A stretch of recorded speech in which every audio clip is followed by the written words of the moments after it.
Welcome back, brothers, to Warhammer. Tonight's story, we're diving into how the Primarchs have changed post-heresy after they found out the truth. But before we get into madness, be sure to like, comment the videos, the topics you want to see in the future. Be sure to subscribe for the Emperor. I want to thank you guys for the support. I've been killing it. Now, let's get to the madness. The Sable Concordance was already dying when Inquisitor militant Malchior Rane translated from the warp. It had been dying for 7 standard years, though no chronometer aboard the strike cruiser agreed with any other, and the ship's navigator had aged into a grey ruin of cracked skin and bleeding gums during the last passage. The Concordance hung at the outer edge of the Pariah Nexus like a blasphemous rosary, 11 shrine worlds chained by orbital causeways, pilgrim elevators, void anchor reliquaries, and adamantine umbilicals around a blackstone moon that should not have existed. It had no name in the astrogation charts. The Adeptus Mechanicus called it a noctilith mass of artificial origin. The Ecclesiarchy called it a test. The Astra Militarum called it a grave. The men dying on its airless plains called it nothing at all, because the dead had no breath for complaint. Across the 11 worlds, billions fought and died in the Emperor's name. Rane watched them through the Strategium's oculus as his cruiser, the Sanctity of Ashes, descended through a storm of burning ships. The vessel had once been a cathedral ship of the Ministorum before the Ordo Malleus took it, gutted its reliquaries, nailed wards into its ribs, and filled its chapels with interrogation cells.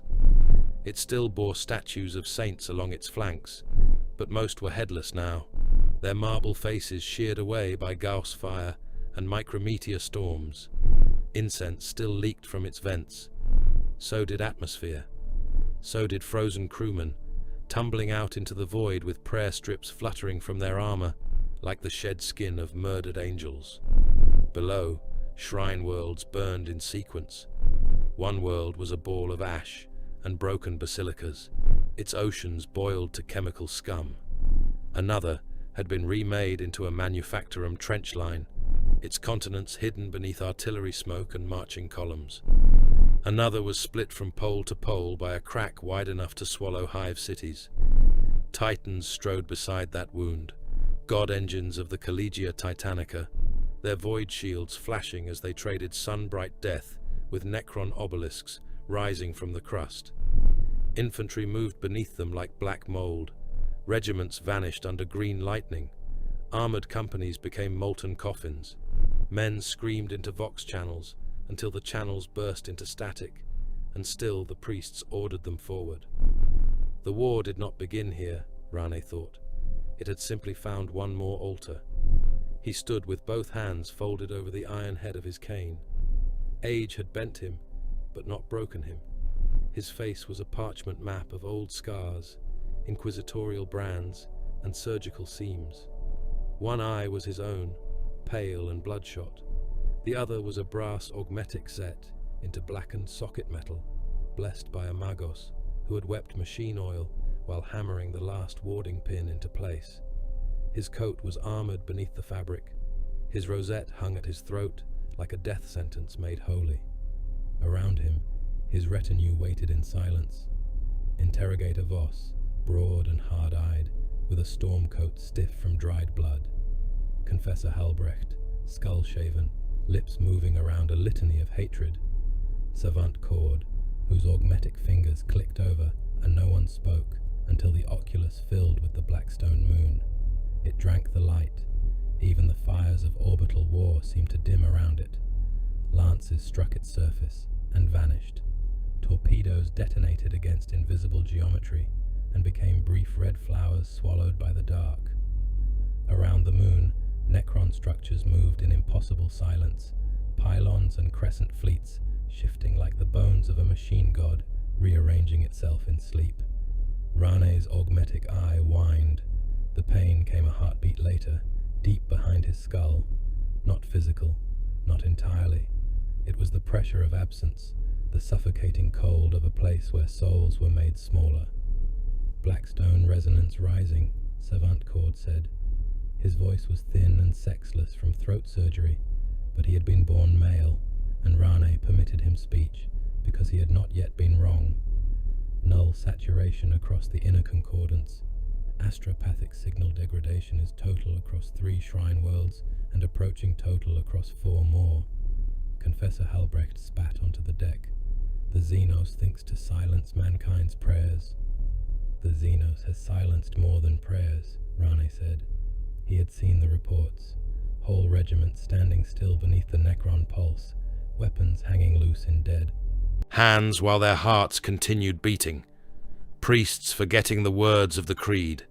Psychers collapsing into puddles of ruptured organs. Servo skulls dropping from cathedral rafters with their parchment trails aflame.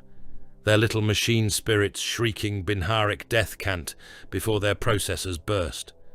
The Concordance was not merely under attack, it was being unmade in the one place the Imperium could least afford to lose, its belief. "Bring us into the cathedral docks," Rane ordered. The shipmaster's voice crackled over the brass speakers. "Lord Inquisitor, the docks are under fire. Everything is under fire. Aye, Lord, but the western reliquary arm has been breached, and the eastern approach is choked with pilgrim hulks. We can attempt a hard lock through the sepulchre spine." "Attempt it, then. A hard lock will kill the men in the impact galleries." Rane turned his living eye from the moon to the nearest Vox shrine. "How many?" A pause. A whisper of men consulting cogitators and damage hymns. 940 souls, Lord." Acceptable. No one on the Strategium questioned him. That was one reason they still lived. The Sanctity of Ashes groaned as it descended. Its engines howled hymns through cracked exhaust bells. Its prow struck debris, shattered a pilgrim ark already split open and venting corpses, then drove through a cloud of frozen bodies that burst against the void shields in red mist and brittle fragments. The cathedral docks rose ahead, a crown of broken spires jutting from the orbital ring of the 5th shrine world, each spire covered in statues of martyrs. Half of them had been blasted smooth by war. The hard lock hit like the fist of an angry god. Men died in the impact galleries. Rane felt the ship shudder as their bodies became paste inside their restraint harnesses. Bulkheads screamed. Bells rang. Somewhere far below, a choir of servitors began chanting the catechism of structural endurance, in voices that crackled with terror they were no longer human enough to understand. Rane began walking before the docking clamps finished biting. His boots struck the deck with the measured pace of a man who had sentenced worlds and slept afterward. Voss followed with a hell gun raised. Halbrecht carried a censer that smoked with blessed promethium. Cord scuttled behind. The first corridor beyond the docking seal was full of dead armsmen. They had killed each other. Rane paused long enough to study the bodies. Naval security troops in black carapace lay in heaps beneath wall icons of weeping saints. Their laser guns were empty. Their knives were out. One had bitten the throat from another and died with meat between his teeth. Another had clawed his own face down to the bone. Blood floated in places where grav plates had failed, forming red globes that drifted through incense smoke. "Possession?" Voss asked. "No," Rane said. "Despair. That is not a diagnosis. It is in the pariah nexus." They passed through the slaughter. Halbrecht murmured blessings over the dead until Rane silenced him with a glance. No time remained for mercy. Mercy had become a luxury item in this theatre, hoarded by fools and spent by corpses. The astropathic choir chamber lay at the heart of the cathedral ship's spinal nave.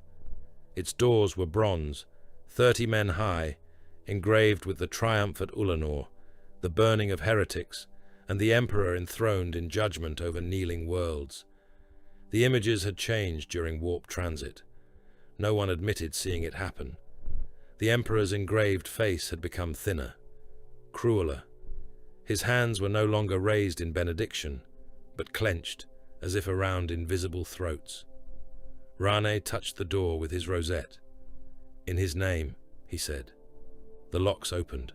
The smell came first.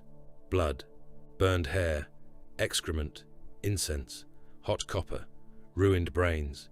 The choir chamber beyond had been built to hold 300 astropaths in tiered stalls around a central altar of polished bone. They had once sat in disciplined rows, blindfolded and chained, singing their souls into the void so the Imperium might speak across impossible distances. Now, most were dead. Some had torn out their own eyes despite already being blind. Others had chewed through their tongues. One had forced both hands through the bars of his stall and pulled until the flesh peeled from his wrists like wet gloves. Another had split his skull open against the lectern and painted a spiral on the floor with what leaked out. A few still lived. They rocked in their restraints. They bled from their sockets. Their lips moved together. Rane walked down the central aisle, cane tapping through red puddles. His boots crushed teeth. His coat brushed against hanging prayer scrolls soaked through with blood. The surviving astropaths spoke in a single dry whisper. The sons are remembering what they were before they were born. Halbrecht made the sign of the Aquila. Voss swore under his breath. Cord began recording until his Rane stopped before the altar. An old astropath hung there, nailed to the ivory by his own restraints. His face was a ruin. He had pulled his eyes out cleanly, then pressed them into the wax of a devotional candle. They stared up at Rane from the flame, boiling in their own fluid. "Who spoke to you?" Rane asked. The astropath smiled.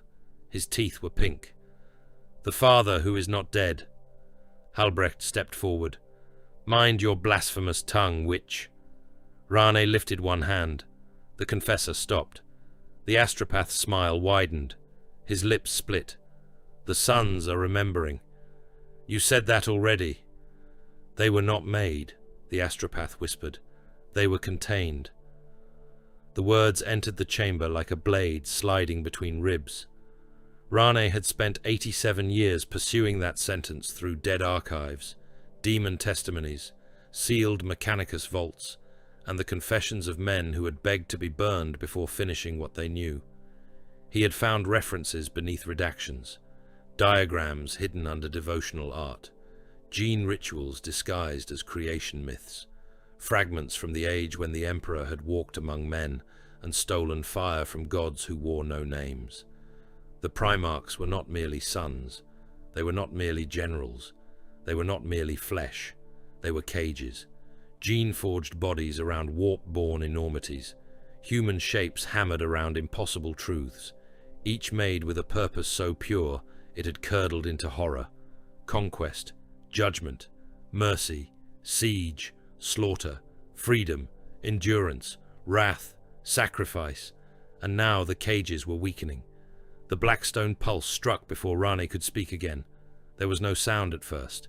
Sound required mercy. The pulse came as a negation, a vast invisible pressure that rolled through the cathedral ship and pressed every soul into itself. The candles went black. The lumen strips died. Every icon in the choir chamber cracked from brow to breast. The astropaths screamed, not with mouths, with meat. Heads burst in their stalls, skulls popping open under psychic pressure, spraying bone chips and grey matter across the choir benches. One psyker inflated as if filled with boiling air, skin stretching until his veins became black threads, then ruptured across the chest in a wet detonation that slapped organs against the floor. Another ignited from within, his ribs glowing orange before his torso split and spilled burning viscera in a steaming heap. Servo skulls fell from the rafters. Dozens of them dropped like shot birds, trailing burning parchment, hairline wires, and strings of liquefied brain tissue. One struck Halbrecht's shoulder and burst, splashing his face with hot cranial fluid. The confessor did not cry out. He wiped the filth from his eyes and continued praying, louder now, as if volume could shame death. Voss dropped to one knee, teeth clenched, blood pouring from his nose. Cord collapsed beside him, augmetic fingers scraping nonsense into the deck. Null saturation, null saturation, null saturation. Rane remained standing by force of hatred. His cane cracked beneath his grip. His augmetic eye went blind. His living eye saw too much. For one instant, the oculus of his soul opened toward terror. He saw the Astronomicon as a white wound burning in the immaterium, a lighthouse fed by screaming lives. Around that light moved 9 shadows, a wolf with frost in its jaws and a king's murder in its eyes, an angel made of blood, gold, and grief, wings spread wide over a battlefield of sons who could never stop dying, a raven whose feathers were knives, whose shadow fell across tyrants and slaves alike, a dragon beneath a mountain, breathing furnace light through immortal teeth, a storm racing, laughing through a road that had no beginning and no end, a fortress walking forward, walls grinding bones beneath its foundations, a gorgon without a head, hands of iron reaching from the dark, a king in blue and gold, crowned not by glory but by numbers, every calculation written in the blood of worlds, a lion in a dead forest, old and wrathful, his blade wet with sins that had confessed too late. Rane saw them not as men, not even as demigods. He saw survival instincts given souls. The Emperor's mercy had not returned. Something worse had begun to wake in his bloodline. Not compassion, not salvation, dominion, judgment, the cold arithmetic of a species too hateful to die. The vision ended with Rane on his knees. He tasted blood and iron. His left ear had gone deaf. Voss hauled him upright with a grunt, though the interrogator's own face was grey and shaking. "Lord," Voss said, "we have a transmission." "From whom?" "The Crusade Command Net, highest seal." Rane spat blood onto the deck. "Play it." The air above chords broken, the mark of the avenging sun. The voice that followed was not loud. It did not need to be. It was male, deep, controlled, and heavy with a weariness so vast it had become iron. "This is Robert Guilliman, Lord Commander of the Imperium.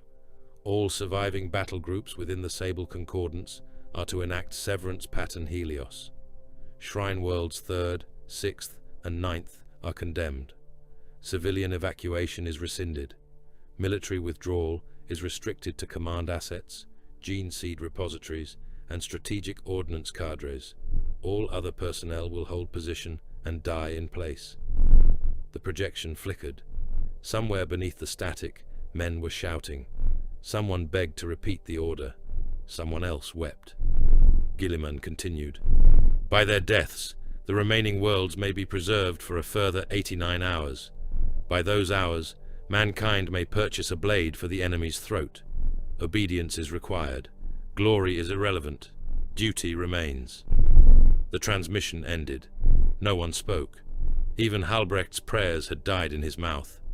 At last, Voss said, "He condemns worlds as a quartermaster spends ammunition." Rane looked at the dead astropaths. "No, a quartermaster counts what he spends. Guilliman has already counted what remains." A second transmission arrived before the echo of the first had left the chamber. This one bore no Crusade seal, no administratum code, no Mechanicus authentication.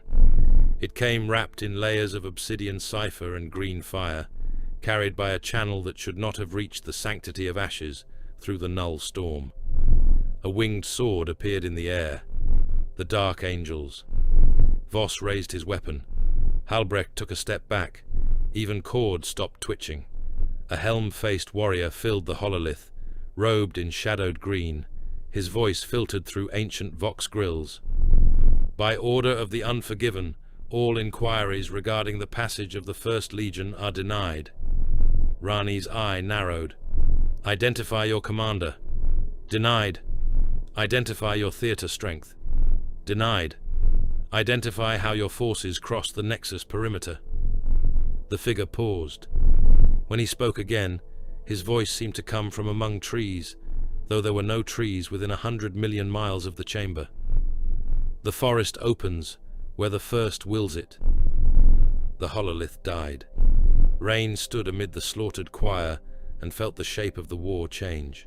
For 7 years, the Sable Concordance had been a siege.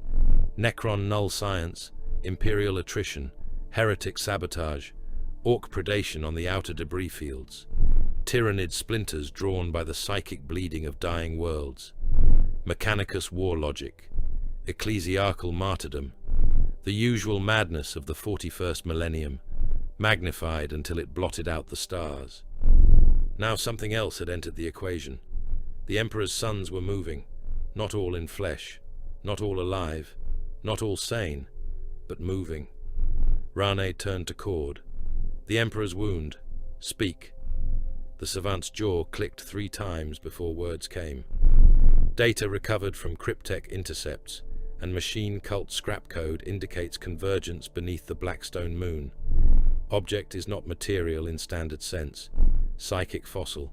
Residual scar tissue in real space and immaterium. Origin point possibly Great Crusade era. Possibly earlier. Designation repeated in hostile transmissions as the Emperor's wound. Vashtor's servants seek it? Yes. The Necrons? Yes. Purpose? Cord looked up. His augmetic eyes were leaking oil and blood. The cryptech seek suppression, total nullification. Vashtor's cults seek ignition, forced apotheosis. They believe the wound can compel dormant imperial gene divinities into manifestation. Halbrecht snarled. Speak plainly, Cograt. Cord's head twitched toward the confessor. They wish to make the Primarchs become what they truly are. The last living astropath on the altar began to laugh. It was a horrible sound, wet and bubbling, because part of his throat had torn during the pulse. He pulled against his restraints. Bone showed at his wrists.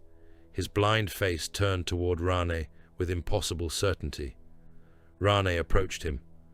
"Who are you hearing?" the Inquisitor asked. The astropath's laughter stopped. His body straightened. The chamber grew colder. The smell of blood and burned brains remained, but beneath it came another scent, faint and impossible. Ozone, ash, old gold. When the astropath spoke, it was not with his own voice.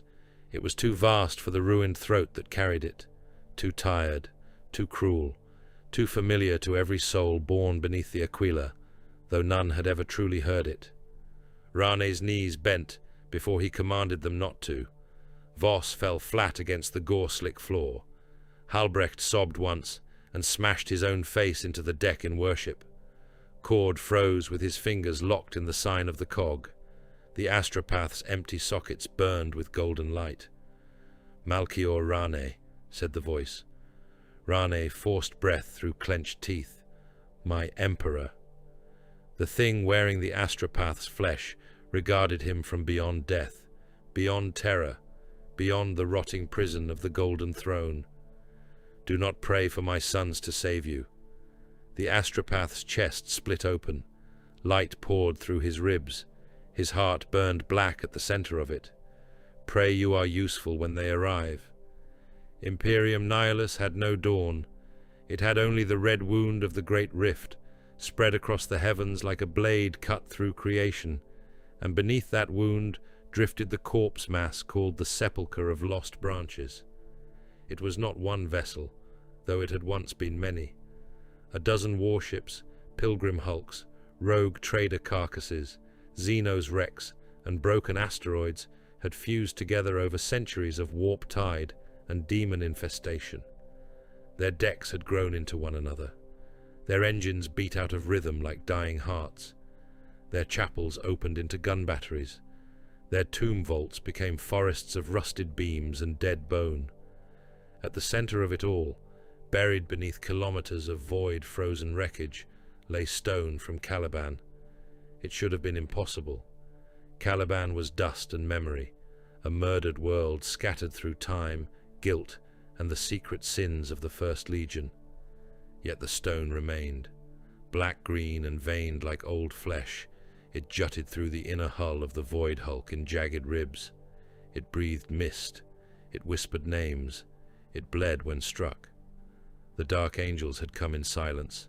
Their strike cruisers and battle barges lay around the Hulk in disciplined formation, void shields bruised by empiric lightning. Successor chapter vessels waited in concentric kill spheres, their heraldry half hidden beneath ash, oaths, and old mistrust. The Unforgiven had answered the summons, though no astropath carried it, and no vox had spoken it. They came because the secret part of their blood knew that something buried in the hulk belonged to them, and that if it woke alone, it would damn them all again. Azrael, supreme Grand Master of the Dark Angels, strode through the hulk's inner nave with the lion helm carried beside him by a silent watcher in the dark. Around him marched Deathwing Knights, Blade Guard, Interrogator Chaplains, robed veterans, and hard-eyed warriors whose armor bore no simple explanation. Some were Dark Angels, some were of the Angels of Absolution, the Consecrators, the Guardians of the Covenant, and other sons of the First whose names were spoken with reverence or not spoken at all, and some were risen. They fought in old armor, marked by the long wounds of 10,000 years. Their plate bore scars from the heresy, faded kill marks from wars no imperial archive remembered, and oath parchment newly sealed over ancient shame. Loyalists once condemned as fallen, traitors returned to judgment, brothers reclaimed by the lion's own hand. The Deathwing did not trust them. The Risen did not ask to be trusted. Bolters roared in the nave. The sound was sacred thunder compressed into corridors too narrow for mercy. Muzzle flare-lit statues groaned from the walls, each statue wearing the broken face of a dark angel who had died on Caliban. Demons crawled over them in swarms, slick things of horn and gristle, their bodies unfolding from cracks in the hull as if the ship itself were vomiting sin. They wore the faces of dead brothers. Some had noble features beneath the slime. Some had angelic helms fused to flayed skin. Some had mouths where their eyes should have been, whispering confessions in voices stolen from the legions past. "Hold the line," Azrael ordered. His voice carried through the vox with the calm of a man who had spent his life standing at the edge of damnation and had learned not to blink. The line held. Plasma fire burned blue-white through the murk.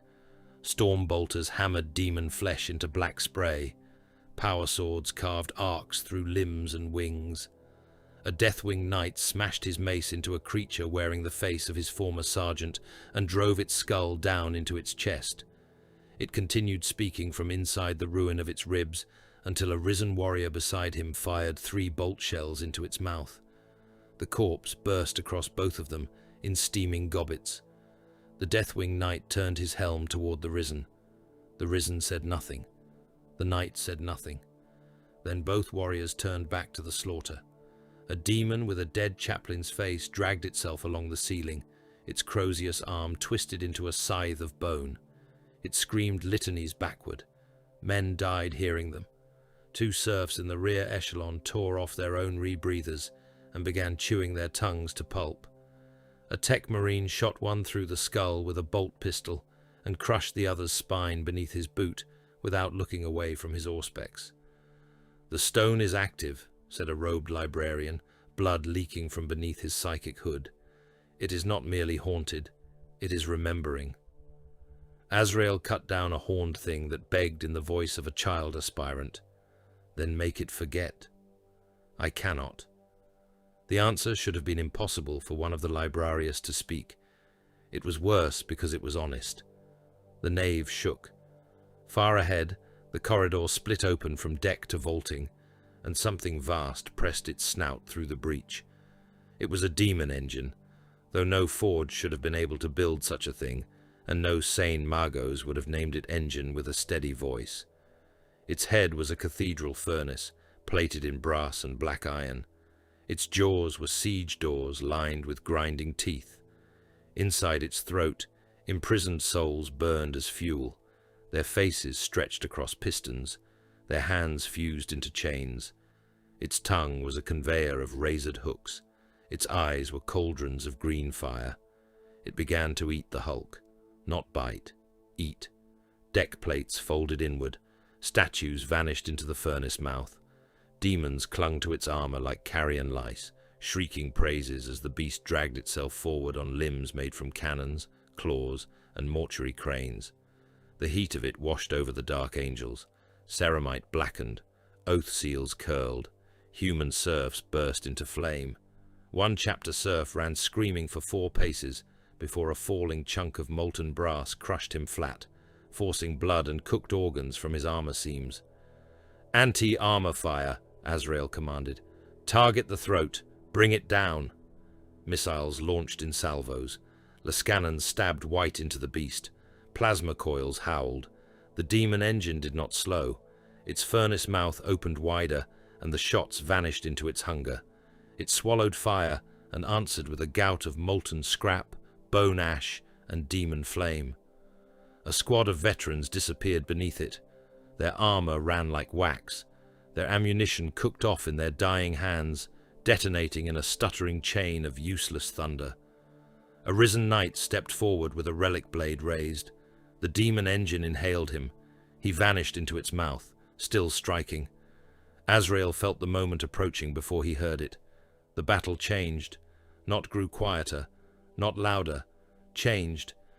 The hulk had been full of demon noise, bolter thunder, dying men, chanting chaplains, screaming metal, and the wet butcher sounds of close combat. Then, beneath all of it, came the sound of old leaves moving in a wind that did not exist. Mist rolled along the deck, green, cold, filled with black, motes like ash from a forest fire long dead. The demons faltered. Azrael turned. Lionel Johnson walked through the mist. He did not stride like a savior coming to deliver his sons from fear. He came like a sentence pronounced before the crime was confessed. His armor was dark green and blackened gold, ancient beyond the memory of empires, scarred by wars fought in the places between waking and nightmare. The Emperor's shield was locked to his arm, its surface dull until demon fire touched it, and then it answered with a glow like the sun glimpsed through a tomb door.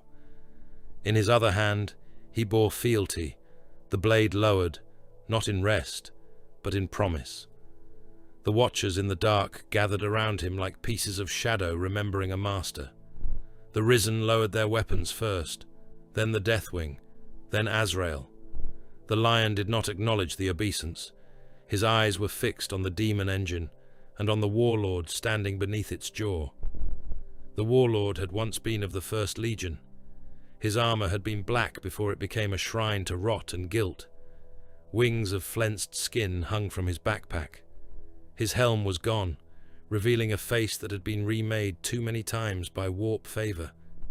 Yet beneath the horns, beneath the iron staples, beneath the script carved into his cheeks, something human remained, something ashamed. "My lord," the fallen warlord said. The words crossed the battlefield with obscene tenderness. The lion kept walking. Demons threw themselves at him. The first came as a beast wearing the face of a Terran veteran dead since the Great Crusade. Fealty cut through it from shoulder to hip. It parted without resistance, and its insides fell out as red smoke, powdered bone, and black insects that died before they touched the floor. The second leapt from the wall, all claws and mouths. The Emperor's shield struck it. Light detonated. Not flame, not plasma, something older and more absolute. The demon became steam and fragments. Warp flesh compressed into a wet red cloud, then collapsed into grey powder that drifted down over the lion's armor. The shield hummed once, as though displeased by the filth. The fallen warlord dropped to one knee. "Judge me," he said. "I have seen the lie. I have worn treachery and found it hollow. I confess all. Let my death have meaning." The lion stopped before him. Around them, the battle continued, and yet seemed distant. Bolters fired. Men died. Demons shrieked. The demon engine clawed at the hulk, dragging itself closer. None of it entered the small circle of cold silence around the Primarch. The lion looked down at the kneeling warrior. "You mistake confession for absolution." The warlord shuddered. "Father of my blood, I beg judgment. You shall have it." "Then I am forgiven?" The lion's face did not change. No. He did not kill him at once. That was the cruelty of it. The lion reached down and seized the warlord by the gorget. Lifting him as if corrupted ceramite and gene-wrought muscle weighed nothing. The fallen sun hung in his grasp. The lion turned him, forcing his gaze across the nave. "Look," said the lion. The warlord looked. He saw the Risen standing with loyalist brothers they had once been taught to fear. He saw the Deathwing dying without retreat. He saw Azrael, robed and crowned by duty. He saw demons wearing the faces of the dead, mocking what had been lost. He saw the old legion's shame made flesh and filth and furnace. "Look upon what your pride purchased." "My lord," the warlord whispered. "Look." The Primarch's voice was low, and the command in it was terrible. It was not psychic force as a librarian wielded it. It was the authority of a king before kings had forgotten what judgment meant. The warlord began to weep blood. "I wanted freedom," he said. "You wanted to be unobserved by duty. I was lied to. Yes. I was used. Yes. I was damned. Yes." The lion brought him closer until their faces were almost touching. "And still, you chose." Fealty rose. The blade passed through the warlord's neck with a whisper. His head fell, struck the deck, and rolled through demon ichor. His body remained upright in the lion's grasp for one heartbeat, two, then split apart from within. Green fire poured from the cut. The lion dropped the corpse and crushed its breastplate beneath his boot, forcing rotten organs and blackened hearts out across the deck. Only then did he turn toward the demon engine. It had reached him. The furnace jaws opened wide enough to swallow a land raider. Chains screamed. Souls howled from inside the thing's boiler heart. Its breath washed over the Primarch, hot enough to blister the paint from nearby armor. Azrael stepped forward. "My lord." The lion raised one hand. Azrael stopped. No command had passed over the Vox. No formal order had been given. The halt lived in the gesture, and every son of the lion obeyed, because obedience was older than doubt. The demon engine lunged. The lion walked into its mouth. The jaws slammed shut behind him. For a moment, the nave became madness. The engine reared, triumphant. Demons screamed praise. Some dark angels fired despite themselves, their shots hammering uselessly into its armor. A risen warrior roared the lion's name and charged, only for a brass claw to bisect him from helm to pelvis, spilling his organs across the deck in a steaming rope. Then the demon engine convulsed. A line of green light opened beneath its throat. Fealty emerged. The blade carved upward from inside the beast. Furnace plates split. Molten brass poured down like arterial blood. The demon engine screamed, not through vox or throat, but through every soul chained within it. Faces blistered across its hull. Hands beat from inside the iron. Pistons snapped like bones. The lion cut his way through the furnace heart. He moved inside the beast, like a knight inside the belly of a dragon from some murdered age of myth. Each stroke of fealty severed chains, organs, conduits, and demonic ligaments. The Emperor's shield flared again and again, each detonation crushing warp flesh into red vapor and bone dust. The demon engine's boiler burst. A rain of burning oil, marrow, and molten brass flooded the nave. Men died beneath it. Serfs dissolved screaming. A Terminator staggered as liquid metal ran over his armor and hardened around him like a second coffin. The lion emerged through the creature's spine. He tore upward in a storm of black iron ribs and demon blood, cloak burning, armor slick with oil and gore. He landed on the beast's back as it collapsed beneath him. Fealty came down point first into the demon engine's skull furnace. The hulk shook as the thing died. Its final scream shattered stained armor glass across 3 decks. In the silence after, something began to grow. Black iron roots pushed through the deck. They did not tear metal as ordinary growth would. They passed into it, through it, claimed it, and remade it. Branches rose along the walls, twisting through bulkheads and dead statues. Leaves of dark metal unfolded in the green mist. Thorns as long as swords burst from the floor and impaled demons where they stood. One creature tried to flee, and was caught through the spine, lifted into the air, and peeled open by growing branches that spread its ribs like a devotional book. Another was dragged into the wall by roots that entered its mouth and burst from its eyes. The forest grew around the lion. Dead Caliban remembered him. So did the warp. Cowardly mortals at the rear, crew armsmen who had broken beneath the demon engines coming, tried to run. The trees took some of them, not all. Only those who had abandoned their posts. Roots punched through their backs, burst from their chests, and flowered with little black leaves wet with blood. Their screams were brief. The forest did not waste time on the unworthy. Azrael watched, and for the first time since the Primarchs' return, fear moved in him like a blade beneath the ribs. This was not merely his gene father restored. This was not the noble lord of Caliban reborn into an age that needed him. This was judgment with a heartbeat, a predatory law walking in green armor, the emperor's wrath given a hunter's patience and a king's memory. Every tale told in the rock's deepest chambers had been too small. Every hope of redemption had been too human. The lion turned his head.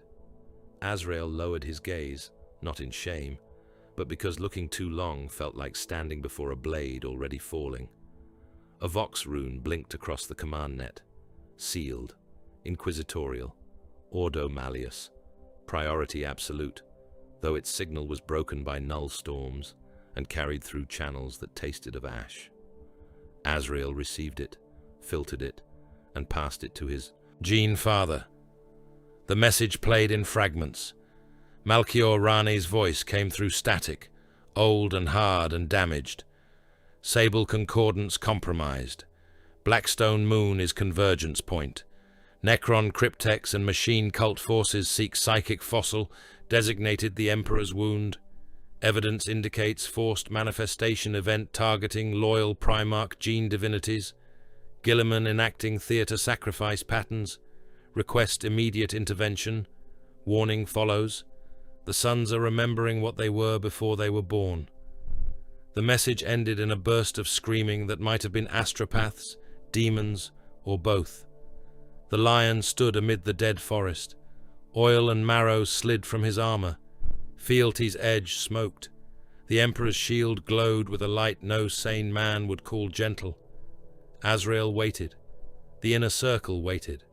The Risen waited with the stillness of men who had already lived through damnation and knew when a greater one was approaching. The lion looked toward the unseen stars beyond the Hulk's iron skin.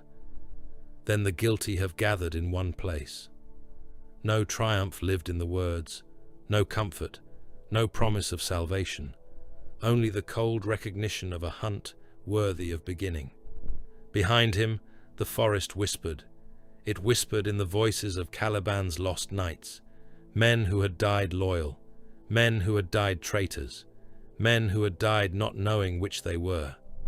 The branches stirred, iron leaves scraping like blades drawn slowly from sheaths. One voice rose above the rest, old, broken, familiar to no living warrior, yet known in the blood of all who heard it. Brother Gilliman has begun to burn. The Macragge's honor did not sail through war. It carried war within itself. The flagship of the avenging sun moved at the heart of a crusade front so vast that no mortal mind could hold its shape without bleeding.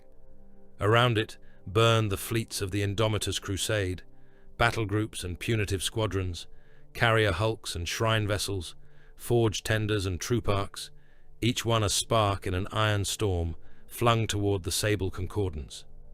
The void beyond the Strategium's armor glass was alive with engine wash, lance fire, distress flares, drifting wreckage, and the cold flash of dying shields. Every few heartbeats, another ship died. Some broke apart silently. Some detonated with the fury of captive suns. Some kept fighting after they were already gutted, their crews feeding shells into macro cannons, while atmosphere screamed out through wounds wide enough to swallow cathedrals. Robut Gilliman stood at the center of it all and watched the Imperium bleed in numbers. The tactical hololith rose before him in a sphere of blue, gold, red, and black light. It did not resemble a map. It resembled a galaxy being flayed alive by arithmetic. Icons multiplied, vanished, reappeared, and died. Regiments were reduced to fractions of strength. Void assets flickered from amber to crimson, then to the grey of confirmed destruction. Casualty estimates crawled across the air in endless columns, every figure attached to a world, a fleet, a commander, a duty, a failure, a necessity. Billions. He saw them all, not as a man saw them, not as a poet imagined the dead, or a priest sanctified them with incense and lies. Gilliman saw them as mass, logistics, morale pressure, ammunition expenditure, transport capacity, probable disease load, strategic delay, spiritual consequence, and political fracture. Each death had a place in the equation. Each world sacrificed bought minutes. Each minute could become a corridor. Each corridor could become a blade. He mourned them. Then he spent them. His face did not change. Around him stood the war council of a collapsing front. Ultramarines officers in cobalt plate. Chapter masters of successor lines. Lord generals of the Astra Militarum, with their uniforms stiff from medals and ash. Magi Dominus, suspended in exoskeletal rigs, their robes moving with insectile servo limbs. Knight marshals in throne masks. Titan princeps, speaking through augmetic choirs. Naval lords with haunted eyes. Custodians in auramite, silent and immense, their guardian spears held upright like judgments not yet delivered. The hololith flashed again. 3 hive worlds changed color. 3rd shrine, 6th shrine, 9th shrine, condemned. A Lord General named Halvek Sorn broke before his betters could stop him. He was old, male, scarred by 4 crusades, and decorated with the bones of saints. His hands shook as he stepped forward, not from cowardice, from rage. "My Lord Primarch," Sorn said, voice cracking across the strategium, "those worlds still hold. Their outer hives are gone, but the inner stacks live. There are children of the Emperor in those vaults. There are regiments still answering muster. My own Tarsian divisions are there. They can be withdrawn." "No," Gilliman said.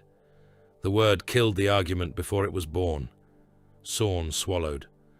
"With respect, Lord, you cannot ask me to abandon 3 hive worlds. I am not asking. The men will know. Yes. They will know we left them to die. They will know they held the line.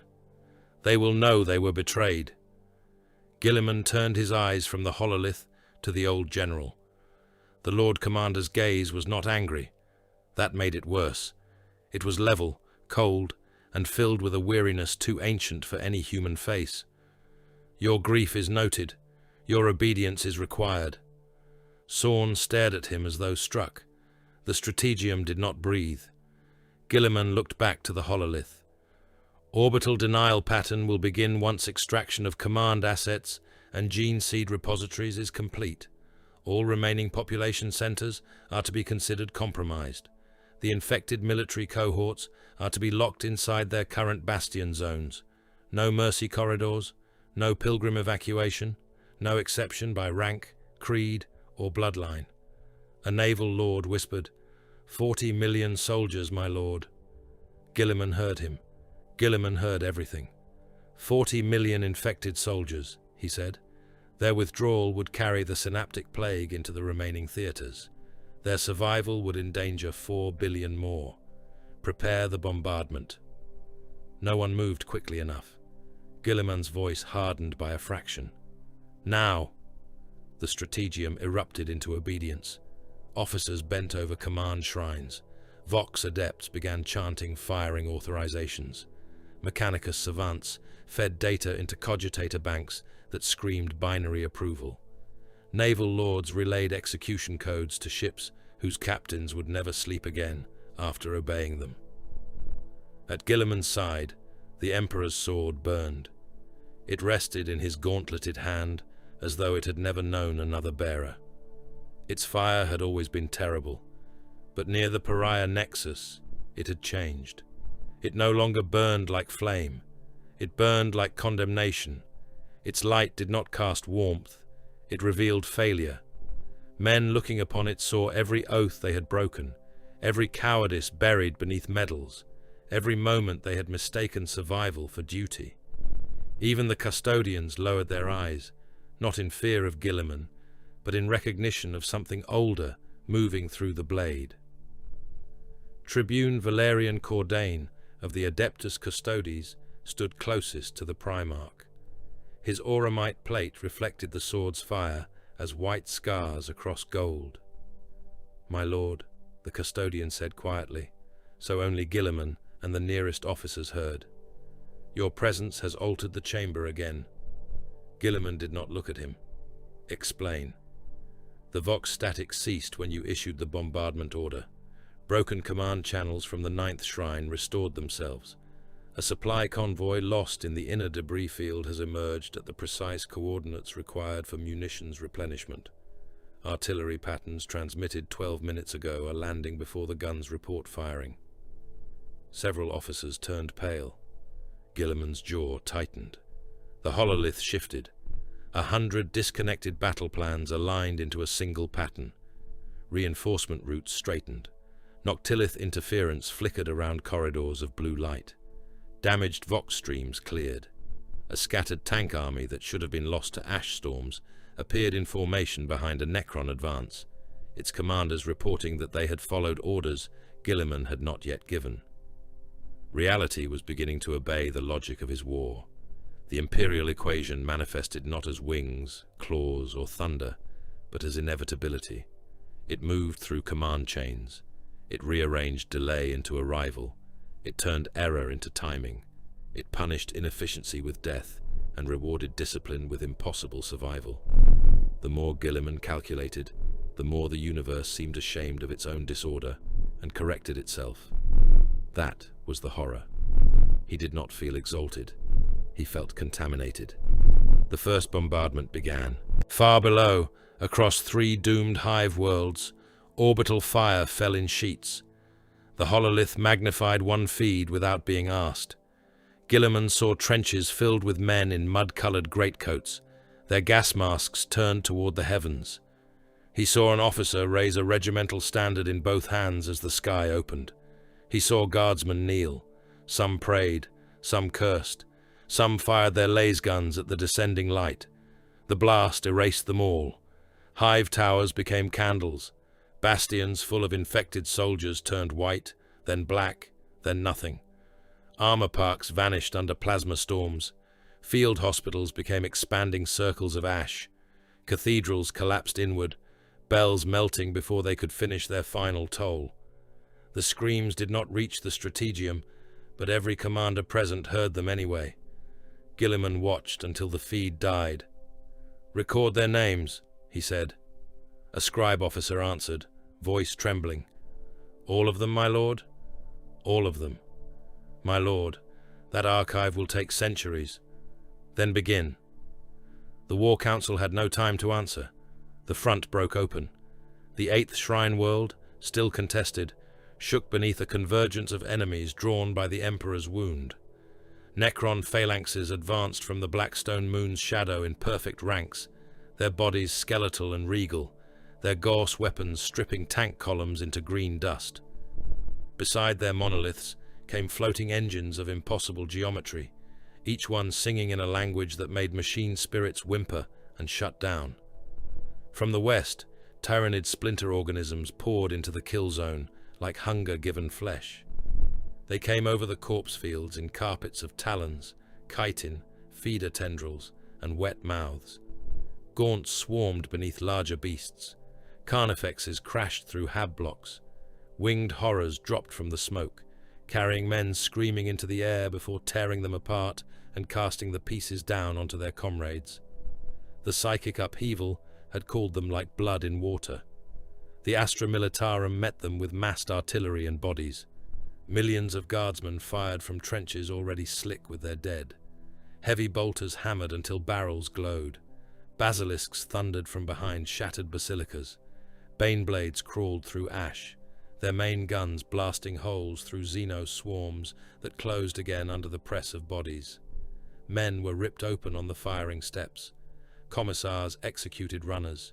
Priests swung chainswords until their arms were torn from their sockets. The knights arrived as wrath on iron legs. Households charged through the smoke, banners burning, thermal cannons turning tyrannid monsters into towers of cooked meat. Reaper chainswords bit into living armor, spraying ichor across heraldic plate. One knight was dragged down by a wave of beasts that climbed its legs, forced open its carapace, and pulled the princeps out in strings. Its reactor detonated a moment later, taking an entire swarm with it. Then the Titans spoke. A warlord Titan named Judgment Unending strode into the battle line, its cathedral shoulders wreathed in fire, its princeps chanting through a manifold choir. Its volcano cannon fired once. A Necron pylon became a second sun, and then a crater of glass. The return fire struck its void shields in emerald storms. Lesser god engines died around it, their knees buckling, their plasma hearts vomiting flame through breached torsos. Still they walked. Still they fired. Still they killed in the name of the Omnissiah and the Emperor, which in that moment were distinctions too fine for the dying to care about. Guilliman watched the battle fold toward disaster. Then he stepped into the teleportarium light. "My lord," said a chapter master, "the line requires your command." "It has it," Guilliman said. The world took him in thunder. He arrived on the 8th shrine in the middle of slaughter. Ash fell like black snow.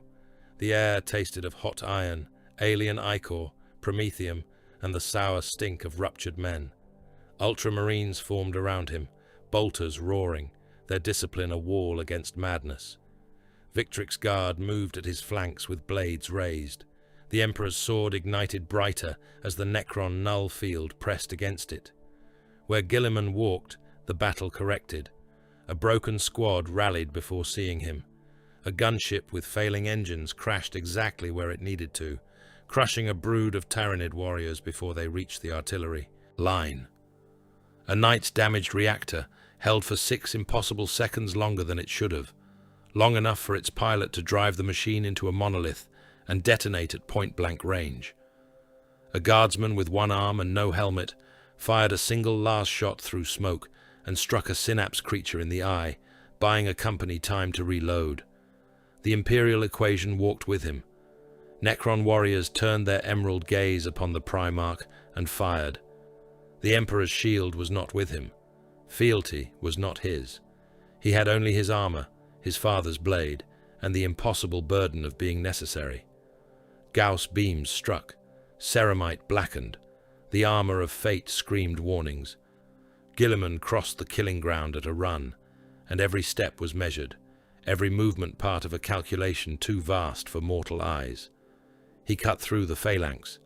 The Emperor's sword passed through living metal and left wounds that did not reknit. Necron bodies collapsed in molten fragments, their resurrection protocols stuttering around the blade's fire. The Overlord came through the smoke. It was tall, crowned, and ancient, its necrodermis body inscribed with dynastic arrogance.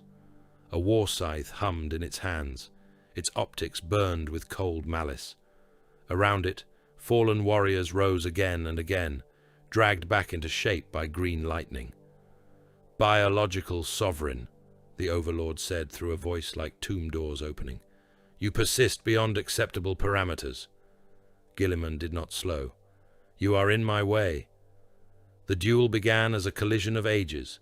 The war scythe struck with the force of a collapsing gate. Guilliman turned it aside, carved through the Overlord's torso, and split the Xenos from shoulder to hip. The two halves fell. Green fire crawled over them. The body reassembled before the pieces struck the ground. Again. The Overlord's blade opened Guilliman's pauldron and cut deep into the armor beneath. The Primarch answered by severing its head. The skull spun away, still speaking in its dead language. The body caught it, replaced it, and attacked. Again. Guilliman smashed its chest open with his gauntlet, exposing caged light and impossible mechanisms. The Emperor's sword plunged through the core. The Overlord burned from within, staggered, collapsed, and rose once more. The battlefield became a grinding circle around them.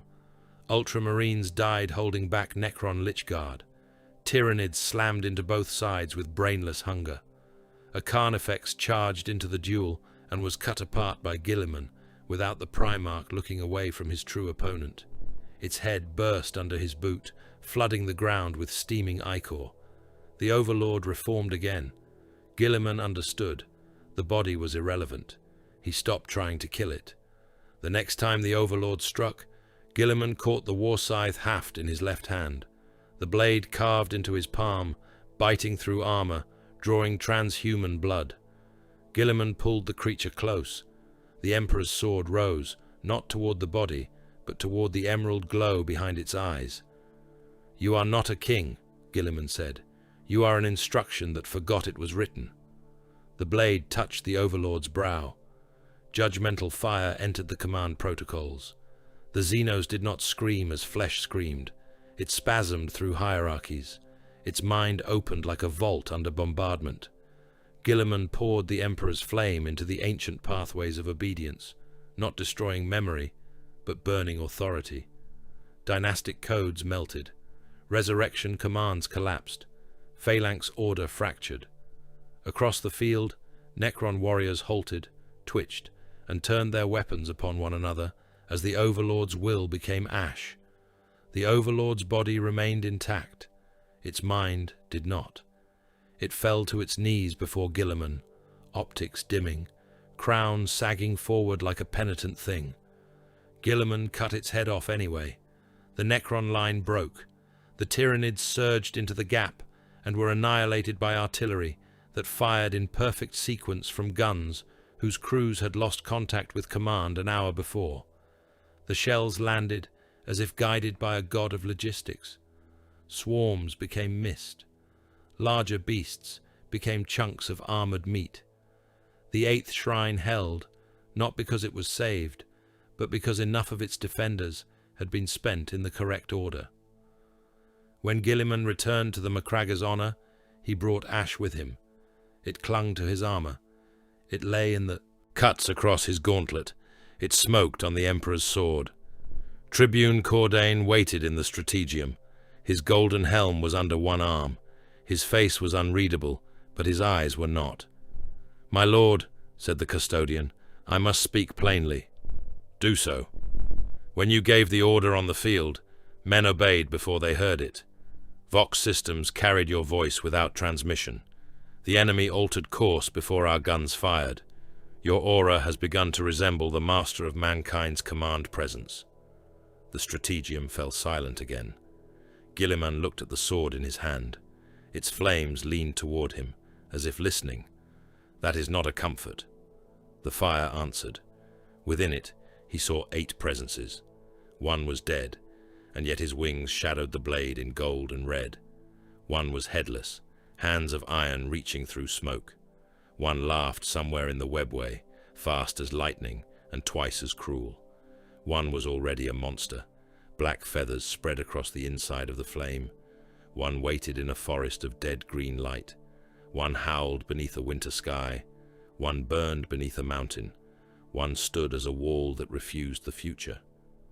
Guilliman closed his hand tighter around the hilt until the armor of fate registered stress warnings across his nerves. The sword burned hotter, and in the flame, something vast behind all 8 shadows opened its eyes. The eye of terror did not have darkness. It had color where darkness should have been. It had screaming violet storms, wounds of green lightning, rivers of crimson cloud, and impossible stars that blinked like the eyes of things watching from beneath reality. It had worlds that sang in dead tongues. It had moons gnawing at their own orbits. It had cathedrals drifting in the void with no hulls around them, their bells tolling into vacuum, their pews full of kneeling skeletons that still turned their skulls toward prayer. At the heart of one such storm, beneath a sun that had been chained in place by scripture written on flayed skin, the word-bearers made ready their offering. They had built their sanctum inside the ribcage of a dead god-beast. The bones formed vaults higher than hive spires. The marrow had long ago rotted into black crystal. Between the ribs hung censers made from Astartes' helms, each one filled with burning brain matter, powdered bone, and incense distilled from sacrificed astropaths. Chains of brass and scripture crossed the open gulfs between bone pillars. On those chains hung men, mutants, cult adepts, and captured loyalist serfs, each one opened from throat to groin, each one kept alive by demonic spite and crude surgical hooks. Their blood fell upward in the sanctum's broken gravity, forming red streams that curled around the altar like obedient serpents. The altar itself was made from reliquaries, 9 of them, demon-forged, soul-bound, each one a casket of black iron and screaming gold, etched with runes that hurt the eye and made the tongue swell in the mouth. They waited open beneath the gaze of the dark apostle, their interiors lined not with velvet, but with living teeth. Each casket had been prepared for a king. Each had been carved with a name the word-bearers did not speak aloud without venom: the loyal sons, the false angels, the emperor's last knives. Dark Apostle Cor Phaedron stood before the altar in crimson plate, his crozius chained to his wrist, his armor covered in scripture hammered into the ceramite with nails made from Saint Bones. His face was bare. It was old, cruel, and beautiful in the manner of a corpse displayed before rot fully claimed it. His eyes were black pools filled with red sparks.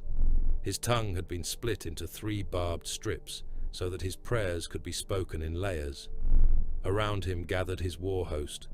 Word-bearers knelt in circles, helms bowed, bolters resting across their knees like sacred instruments. Possessed warriors crouched among them, their armor swollen by the meat within, horned and wet, breathing through rents in ceramite. Some had faces pushing from their breastplates. Some wore crowns of finger bones. Some shook as the demons inside them gnawed against the limits of Astartes' flesh. Beyond them, mortal cultists chanted until their throats bled. Dark Mechanicum adepts moved on bladed limbs, carrying brass cables that pulsed like arteries.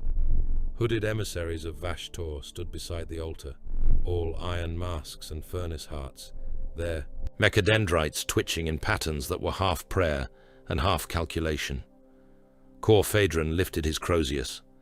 The chained sacrifices screamed louder as the gravity shifted again and their exposed organs tugged toward the altar. Hear me, powers that were old when terror was mud. Hear me, choir of the abyss. Hear me, never-born princes, corpse gods of want, hunger, change, rot, rage, and iron. We call not for blessing. We call for binding. We call not for revelation. We call for possession of that which was stolen. The word-bearers answered in one voice. Truth through damnation. Cor Phaedron smiled. The anathema made sons from theft. He reached into the sea of souls and took from it storms, beasts, laws, hungers, blades, and crowns. He caged them in flesh and called them generals. He put masks upon gods and called them children. Now the cages crack. Now the sons remember. Now we shall have them. The reliquaries opened wider. Inside one, feathers grew from the metal lining, black and glistening with oil. Inside another, frost formed around teeth shaped like wolves. Another burned from within, the flames blue and gold. Another leaked blood that sang in a voice too lovely to be sane. Another showed nothing but a wall, endless and advancing. A Vashtor emissary stepped forward, its iron spine clicking. Accelerant rites are aligned. Noctilith stressors within the Sable Concordance have initiated sympathetic pressure. Loyalist gene divinity instability confirmed. Binding phase may begin. Cor Phaedron looked upon the emissary with contempt. You speak of miracles as if they were forge outputs. The machine thing inclined its head. Miracles are only mechanisms with insufficient documentation. Several word-bearers growled. The Dark Apostle laughed softly. Then document this. He plunged his crozius into the chest of the nearest sacrifice.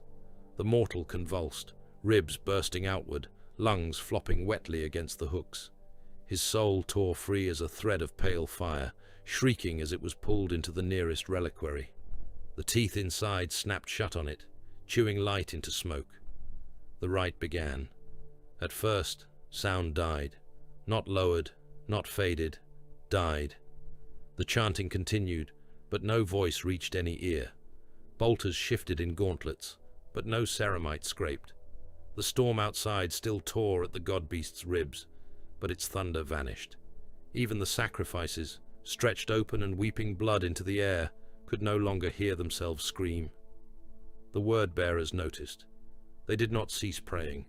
Fear was familiar to them. They had fed it to gods and swallowed it in return. They were the sons of Lorgar. They had walked willingly into damnation and called it truth. Then the light began to die.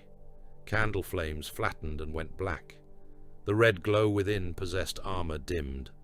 The runes on the reliquaries guttered like drowning stars. The chained sun outside flickered behind the bone vaults, its radiance smothered, as if something vast had spread wings across it. One by one, the word-bearers raised their helms. Something moved between the bones. It did not step from shadow. It was shadow, remembering how to hunt. A legionary near the outer circle turned his head too slowly. Blackness fell over him. His helm crumpled inward without impact. His neck opened in a clean crescent, and his head slid from his shoulders.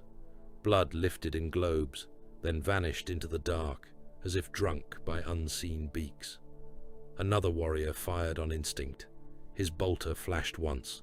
The shell detonated against nothing. In the strobe of the explosion, the others saw feathers. Then his arms came off. They tore free at the shoulders, not cut by blade, but pulled away by talons that were not visible until they were already wet. The legionary staggered, armor venting blood from both sockets, and something reached through his breastplate from behind. His twin hearts were ripped out together, still beating, still connected by strings of tissue. They hung in the air for a moment, before darkness folded around them. Sound did not return. Men died in silence. The outer circle collapsed into murder. Possessed warriors launched themselves at the moving black, their mouths opening wide enough to split their helms, demon tongues lashing. They were met by talons, feathers, and pale eyes.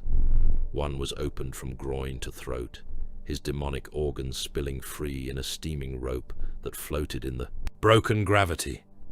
The organs writhed, sprouted teeth, and tried to crawl back inside him. Raven shadows took them, dragging the meat into the wall where it vanished beneath the bone as though pulled into deep water.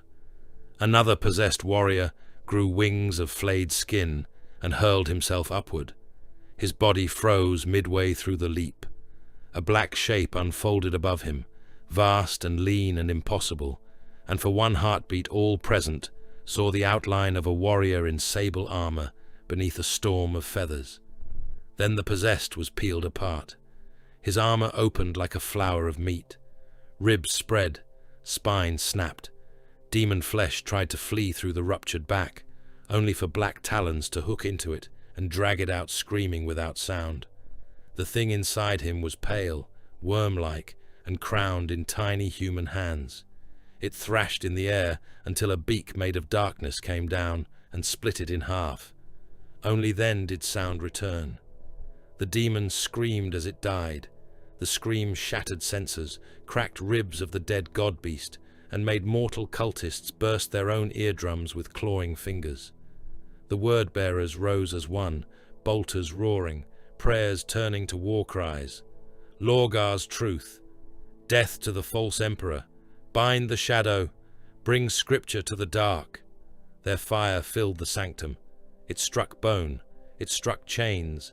It shredded sacrifices into wet fragments. It did not strike him. Corvus Corax moved through them. He was not as he had been in the old war, though fragments of that shape remained when he wished them to. Black armor, pale face, eyes like winter over a battlefield. The memory of a Primarch, tall and terrible. But the eye had not left him unchanged. Or perhaps it had stripped away the disguise of flesh and shown the thing the Emperor had always hidden beneath. He became a flock. He became a man. He became talons sliding from shadow. He became every chain ever broken on Lycaeus, every overseer's throat opened in the dark, every tyrant who had mistaken silence for fear. The Raven of Unmaking passed among the word-bearers, and where he passed, devotion became meat. A legionary swung a chain axe at his head. Corax was not there.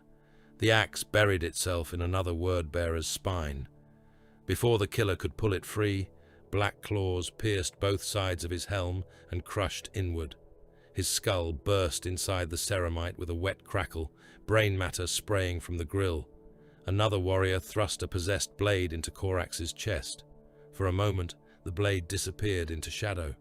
Then Corax gripped the warrior's wrist and folded his arm backward until the elbow tore through the armor joint. The blade fell. Corax drove his fingers into the word-bearer's mouth, through tongue and teeth, and tore the lower half of his face away.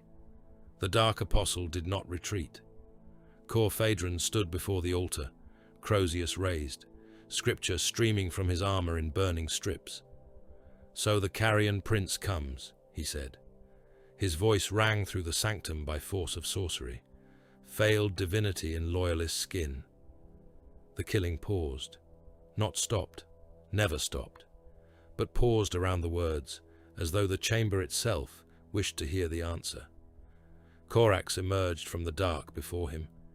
He was man-shaped then, though shadows moved behind him in the suggestion of wings, too vast for the sanctum. Black feathers drifted around his armor, each one vanishing before it touched the floor. His eyes were pale, not with mercy, but with distance. He looked upon the Dark Apostle as one might look upon a rusted lock on a slave chain. When he spoke, it was a whisper. "I was made to end tyrants. You merely changed masters." Cor Phaedron laughed, and his split tongue made the sound a chorus. "Still blind, still chained to the anathema's lie. You wear rebellion like a crown, brother, yet kneel to the greatest tyrant mankind ever birthed. I kneel to no one. You serve his corpse. I serve what he failed to finish." The Dark Apostle's smile widened. "And what is that?" Corax moved. The Crozius came down, trailing warp fire and names of demons. Corax caught it in one taloned hand. The impact broke the bones of the dead god-beast beneath their feet. Runes flared across Cor Phaedron's armor. Possessed warriors charged to defend him. They died before finishing the first step. Raven shadows took them through the walls, through the floor, through themselves. One was pulled inside out so quickly, his organs formed a red halo around him before bursting. Another was lifted into the air by his own intestines, which had become black chains in Corax's wake. Cor Phaedron spat a curse into Corax's face. The syllables were old Colchizian, thick with demonic grammar. They struck the Primarch's flesh and became dead moths. Corax tightened his grip on the Crozius. It cracked. The Dark Apostle's expression changed, only slightly. Enough. Corax struck him across the chest with his free hand. Not a slash, not a blow, a judgment. The talons punched through crimson plate, through fused ribs, through secondary heart and blackened lung. Corax lifted him off the ground, holding him there with one arm buried inside his torso. Blood poured over the Raven Lord's gauntlet in sheets. The apostles' hearts beat against his fingers. Cor Phaedron coughed scripture. "You cannot stop the right." "I know." The Dark Apostle blinked. Corax turned his head toward the reliquaries. He had seen enough. The word-bearers were not the true danger. Their hate was old. Their prayers were predictable. The demon-forged caskets were bait, but not the old kind. They were not shaped to corrupt the loyal Primarchs into worship. They were shaped to resonate, to pull, to force, to crack the remaining walls between gene flesh and the things caged beneath it. Vashtor's agents did not desire the sons fallen. They desired them awakened too soon. Weapons forced into apotheosis before their souls could master the transformation. Gods in loyalist skin, unleashed upon an imperium that would worship them, fear them, obey them, and be crushed beneath the cost of their salvation. Guilliman turned into empire without mercy, the lion into judgment without forgiveness, Russ into execution without restraint, Vulcan into fire that could not distinguish infection from innocence, Dawn into a fortress that would wall mankind inside its own tomb, Sanguinius into martyrdom that demanded endless sons die screaming in his image, Ferrus into iron hatred, the Khan into freedom so pure it abandoned all who could not keep pace, and Corax himself, unmaking. The truth moved through him like cold. Cor Phaedron saw it in his eyes and smiled through bloody teeth. "You understand?" Corax leaned closer. "Yes." "Then despair, Raven. The machine prophet has read the wound. The Blackstone presses. The sons remember. Your father's theft comes due." Corax's grip closed around the apostles' hearts. They burst together. Cor Phaedron convulsed, but demonic strength kept him alive long enough to feel Corax lower his mouth to the ruin of his chest and speak into the hollow cavity. "Carry this." Then he tore the dark apostle apart. The body came open in his hands, ribs snapping, spine parting, organs spilling out in a steaming red cascade. Corax reached past the meat, past the soul as it tried to flee, and found the demon listening beneath it. He seized the thing by its scream. The sanctum went black. Every remaining word-bearer died in the next breath. Some were cut apart. Some vanished into their own shadows. Some were impaled by feathers that became spears. Some were dragged screaming into the reliquaries they had prepared for others. The Vashtor emissaries tried to retreat through a brass aperture, but Corax's shadow crossed it first. Their iron bodies folded inward, limbs snapping, furnace hearts crushed to sparks. One machine adept remained alive long enough to whisper a Binharic plea to its absent patron. Corax stepped on its skull and ground it into metal paste. He stood alone among the dead, holding the demon's scream in his fist. It writhed invisibly, but the air around his hand warped with its agony. Corax opened his fingers. The scream tore free. He shaped it with will, murder, and warning, and sent it ripping through the warp. It crossed storms. It passed battlefields where men were born, killed, and forgotten in the span of a single artillery barrage. It howled through the dreams of astropaths, through the dead forest around the lion, through the judgmental flame of Guilliman's sword. It carried no comfort, only truth. They are not trying to chain us. They are trying to make us remember. Do not become what he made without first choosing what you are. The message vanished into the immaterium. For a moment, the eye of terror was silent around Corax. Then something answered from far away, not near in distance, near in blood, near in old betrayal, near in the wound that had never closed between brothers. A voice came from the dark beyond the dead god's ribs. Soft laughter first, then words. "Brother," said Lorgar, hidden in the abyss, amused and sorrowful and hateful all at once. "You have finally become honest." The mountain beat like a heart beneath the world. Its name in the cartographs of the Administratum was Charon's Anvil, though no mortal born beneath its poison sky used the title. The miners called it the Black Crown.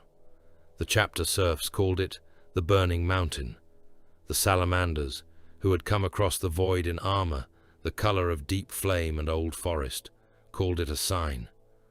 Charon's Anvil was a volcanic death world of basalt continents, glass deserts, iron seas, and ash storms, thick enough to strip the paint from a rhino in a single hour. Its sun was a red, swollen thing, half veiled by smoke. Its nights were worse than its days, for in darkness the lava rivers showed their true size, glowing across the continents like wounds that had never clotted. Cities clung to the slopes of calderas behind walls of plasteel and prayer. Men lived in heat suits, breathed through filters, and died before old age could make cowards of them. Beneath the greatest mountain, something older than the colony had begun to beat. Vulcan Hastan heard it before the augurs confirmed it.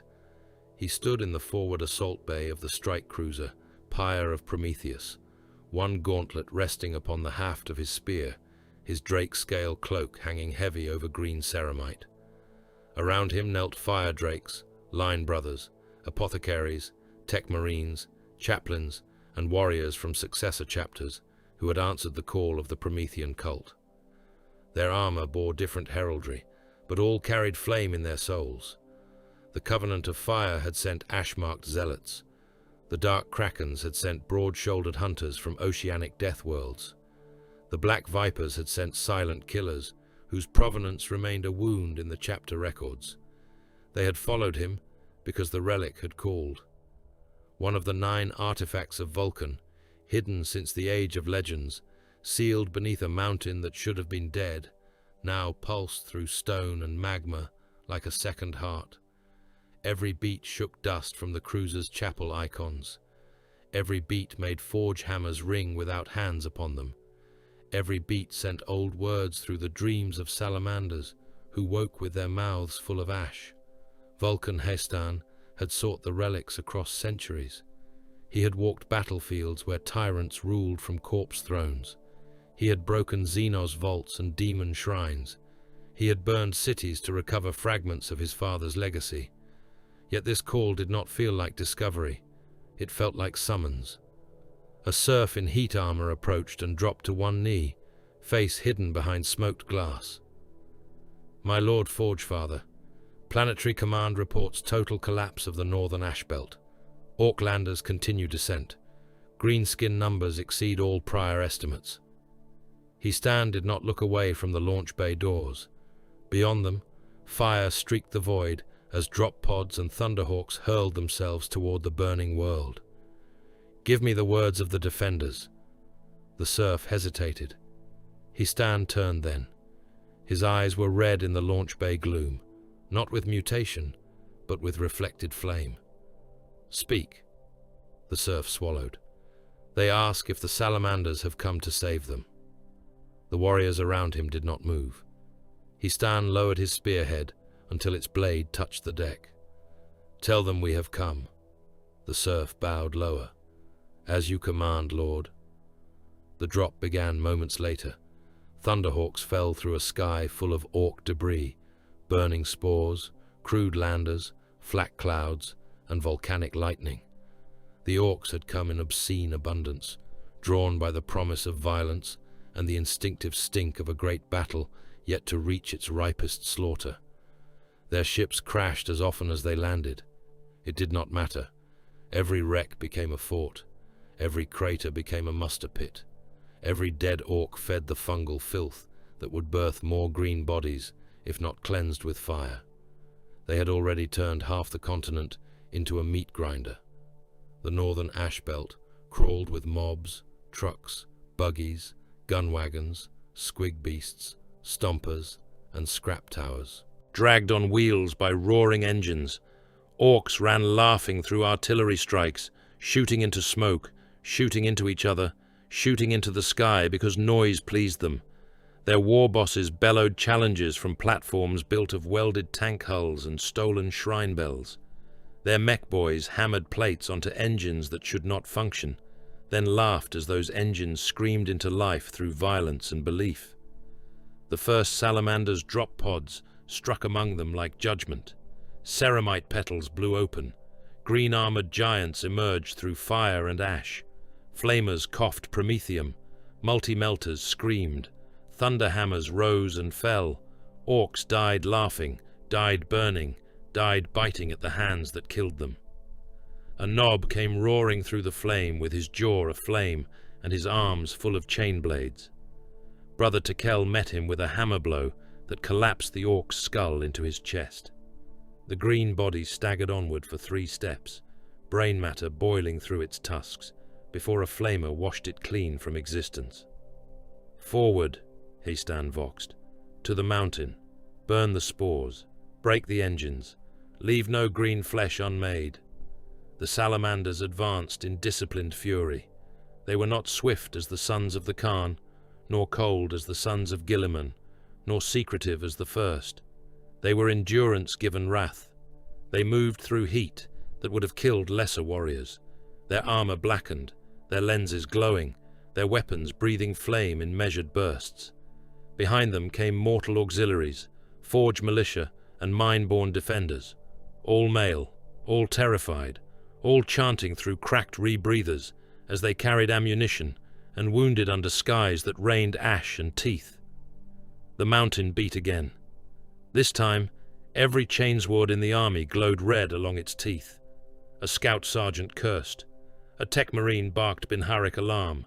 Armor seals blistered across 3 companies. The air became furnace hot without flame. Orc vehicles ahead of the line began to fail in spectacular ruin. Engines melted from within. Fuel tanks cooked. Ammunition belts detonated. Crews boiled inside their cockpits. Green bodies thrashing and pounding against metal as their own grease smoked from their pores. One buggy slewed sideways, its driver still laughing while his face slid from his skull in bubbling sheets. Histan halted. He felt the heat pass through his armor and into his bones. It was not the world. It was not the relic. Not only the relic. Something beneath the mountain had become aware of the war. An orc war cry rose across the ash belt. It began as scattered bellowing, then became a continent's roar. The green tide came over the ridges, a wall of muscle, rust, blades, guns, smoke, and lunatic joy. They charged because charging was truth to them. They fired because firing was holy in their crude souls. Rockets corkscrewed overhead, slugs hammered into ceramite, choppers flashed, squigs bounded through the dust with jaws wider than men. "Wah!" the orcs screamed, until the word became weather. The salamanders answered with flame. The front ranks vanished behind sheets of burning promethium. Orcs ran out of the inferno as living torches, striking with blades fused to their own hands, laughing until superheated air cooked their lungs. Fire drakes met them with shields locked and hammers ready. Each impact sounded like a forge god, striking anvils made of meat. Skulls cracked open, tusks flew, brains splashed across drake-scale cloaks and steamed there. A dreadnought of the salamanders strode into the thickest press, sarcophagus seals glowing, heavy flamer roaring. "Into the fire, sons of Nocturne," the ancient entombed warrior growled over the vox. "Into the fire and through it." Histan fought beside him. His spear punched through a knob's chest, burst from its back, and released a lance of heat that cooked the orc from the inside. He tore the weapon free in a shower of black blood. Another orc swung a power claw at his head. Histan ducked beneath it, drove his fist into the beast's gut, and fired the gauntlet-mounted flamer directly into its body. The orc expanded, skin splitting along the ribs, then burst outward in a wet blast of charred organs. The advance became slaughter measured by meters. Then the refugees came. They poured from a canyon settlement to the east. Thousands of mine workers, manufacturer bondsmen, shrine laborers, and ash. Farmers, men in torn heat suits, boys carrying ration tins and icons, old laborers dragging carts of the dying. They ran toward the salamanders' lines beneath white cloths tied to pipes and shovel handles. Behind them, fungal growth steamed in the canyon floor. Warp flies circled their heads. Some of the refugees stumbled with green veins showing beneath their skin. Others had black symbols burned into their flesh, where no brand had touched them. Chaplain Agatone saw it first. He was a massive warrior in black armor and a skull helm, his crozius blazing, his voice a furnace sermon across the vox. "My Lord Forgefather," he said, "those men are infected." Histan did not answer at once. The refugees kept coming. Orcs had seeded them. The warp had touched them. Spores grew in wounds and lungs. The corruption was not guilt, but it was death. If they reached the evacuation corridors, the infection would spread through the troop carriers, the ships, the chapter serfs, the surviving settlements. 100,000 saved would become millions doomed. A mortal officer staggered beside Histan, face white behind his visor. "My lord, they are loyal. They are loyal men." Histan raised his spear. The salamanders around him understood before the order came. Some lowered their weapons by a fraction. Not refusal. Pain. Agaton turned his skull helm toward the Forge Father. "We are Vulcan's sons. We save the helpless." Histan looked at the canyon, at the men, at the fungal veins, at the warp flies, at the boys clutching icons of the Emperor and weeping blood from their eyes. The mountain beat. The heat came again, and this time a voice moved inside it. Not loud, not gentle, vast as a forge door opening beneath the world. Mercy without strength is only permission for evil to continue. Agaton froze. Every salamander heard it. Every successor son, every mortal close enough to the Vox relays heard something behind the static and began to sob. Histan closed his fist. "Burn them." The line obeyed. Flamers rose. Promethium washed over the refugees in a golden wall. Men vanished screaming into it. Heat suits shriveled. Skin split. Hands clawed at fire. A boy held up an aquila until his arm burned away and the icon fell into the ash. The warp flies ignited in clouds of popping black sparks. Orc spores crisped. Fungal growth shrieked like living throats as they burned from the canyon floor. Chaplain Agaton did not speak for a long time. Then he began the litany of ashes, voice breaking only once. The salamanders moved on. Above them, titans walked through the volcanic storm. Legio engines had made planetfall despite the tectonic instability, because the mountain shrine could not fall, and because the Mechanicus desired the relic with a hunger only barely hidden beneath oaths of alliance. A Reaver Titan strode along a ridge, its carapace launchers vomiting missiles into orc armor columns. Across the valley, a crude Gargant answered with guns the size of hab blocks, each shot a howling mass of scrap, fuel, and cackling orc madness. Shells struck the Reaver's void shields. Blue light flared. The third impact broke through and tore away its left arm. Plasma spilled like blood from a god. The Reaver staggered. The Gargant charged. It was an idol of junk and brutality, taller than a fortress wall, its belly painted with crude glyphs, its smokestacks belching black fire.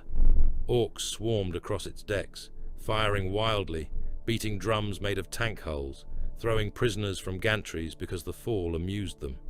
Its face was a grinning iron mask, tusked and obscene. Its right claw was built from the crushing jaws of mining engines, each tooth longer than a battle tank. It breached the mountain shrine at dusk. The shrine had been carved into the basalt flank of the volcano, a fortress monastery of obsidian gates, drake statues, and magma channels. Its doors bore the handprint of Vulcan, or so the legends claimed. The Gargant's first blow shattered the outer gate. Its second crushed a bastion and the defenders atop it, reducing men and stone to paste under falling slabs. Orcs flooded through the breach behind it, roaring, hacking, burning, laughing as they died. Histan led the countercharge. Thunderhammers met choppers. Flamers turned mobs into bonfires. Fire drakes held the stairways, while orcs climbed over their own dead to reach them. A salamander lost his helm to a claw and head-butted the orc that took it, crushing his own brow but breaking the beast's nose before another brother burned it down. Agatoni smashed his Crozius through an orc weirdboy's skull, and the psychic backlash made every nearby corpse sit upright and scream before collapsing again. The mountain erupted.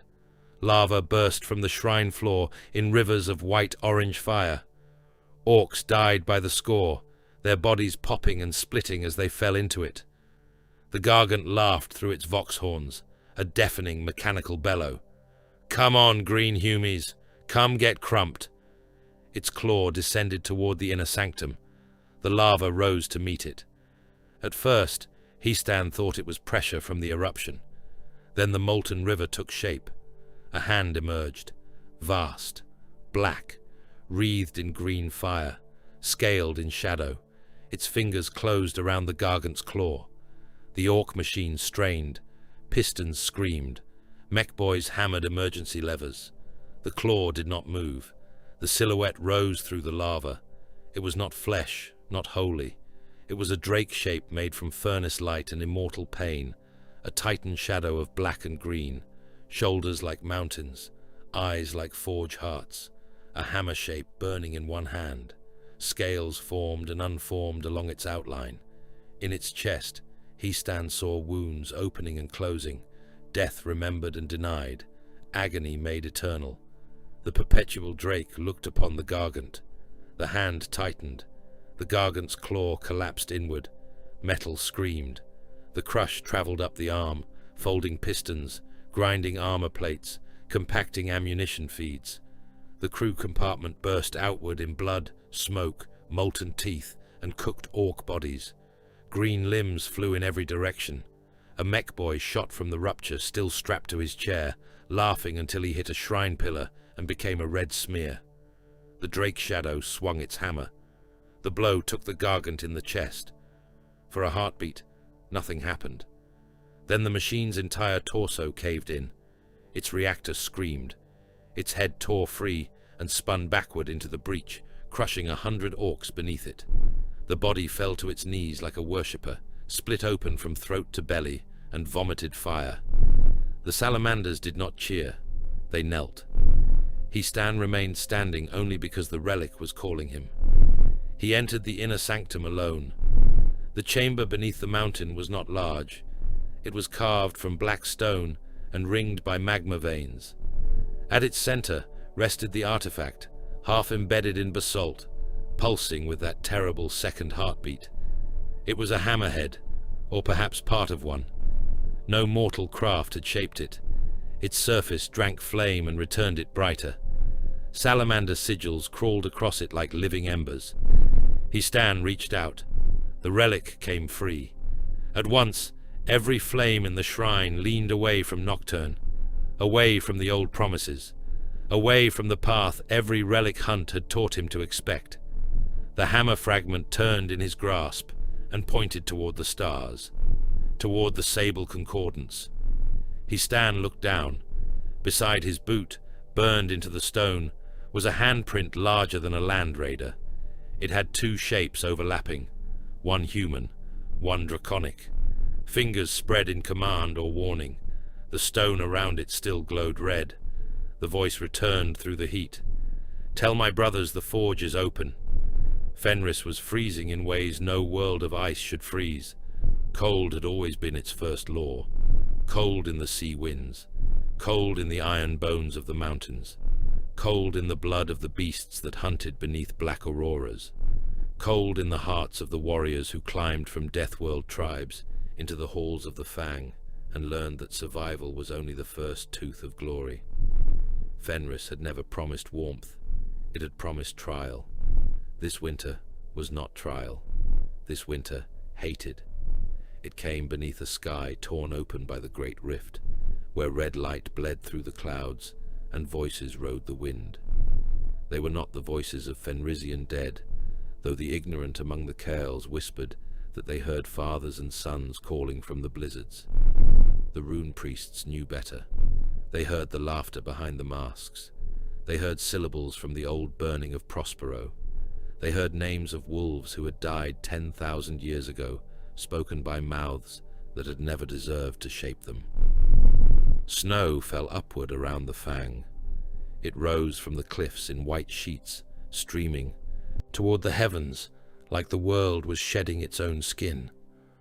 Frost grew on the inner walls of vaults, sealed since the age of the Great Crusade. In the deepest chambers beneath the mountain fortress, where even the oldest dreadnoughts dreamed in iron and rage, something beat like a heart, not human, not beast, not machine, a wolf's heartbeat, slow and colossal, shaking dust from rune-carved stone. Logan Grimnar stood in the hall of the great wolf, with his axe across his knees, his old face shadowed beneath the snarling pelts of kings. Around him gathered wolf lords, rune priests, iron priests, wolf guard, skalds, and warriors from packs whose sagas were already longer than most imperial histories. They drank before battle, because Fenrisians drank before all things that mattered. They laughed because fear was a thing to be insulted, mocked, and then killed. They looked like barbarians to outsiders, and often allowed the lie to live. It made fools careless. No fool survived long on Fenris. A Bloodclaw slammed a fist against his breastplate and barked a challenge toward the storm outside. His packmates howled approval.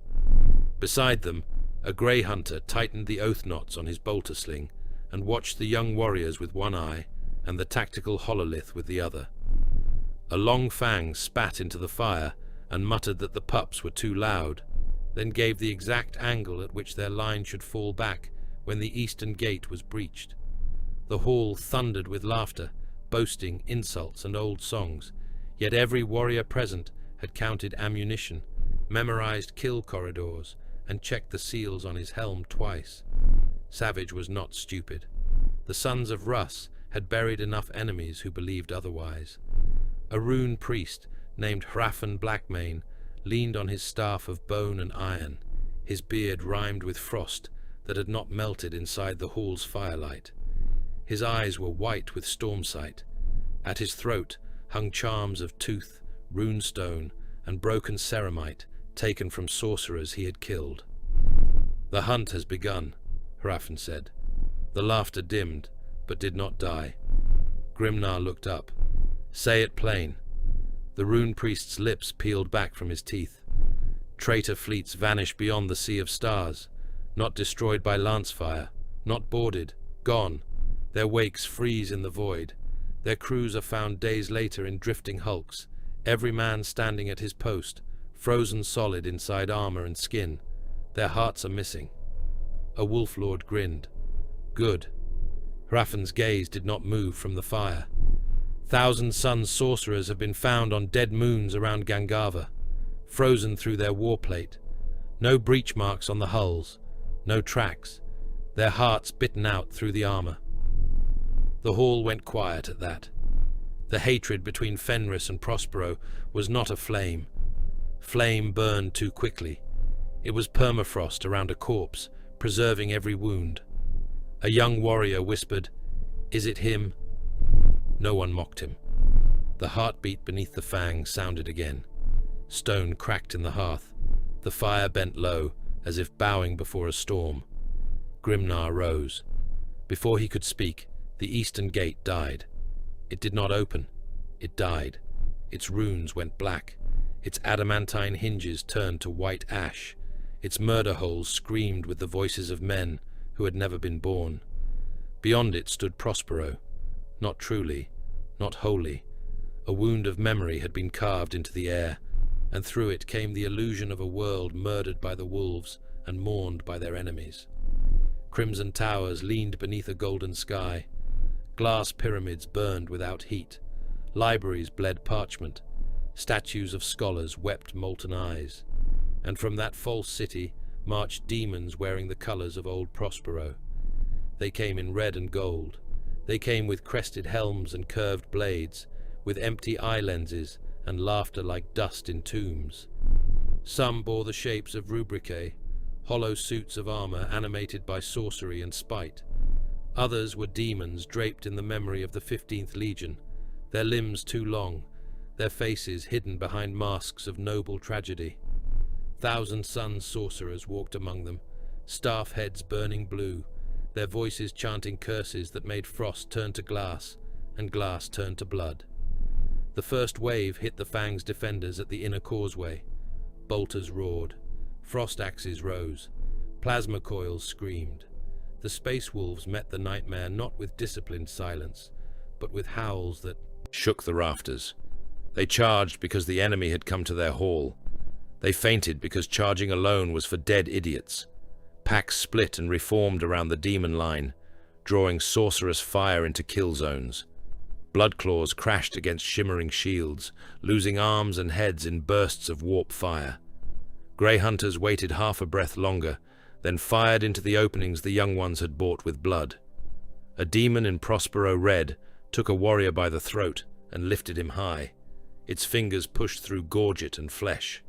The space wolf laughed blood into its face and armed a crack grenade against its ribs.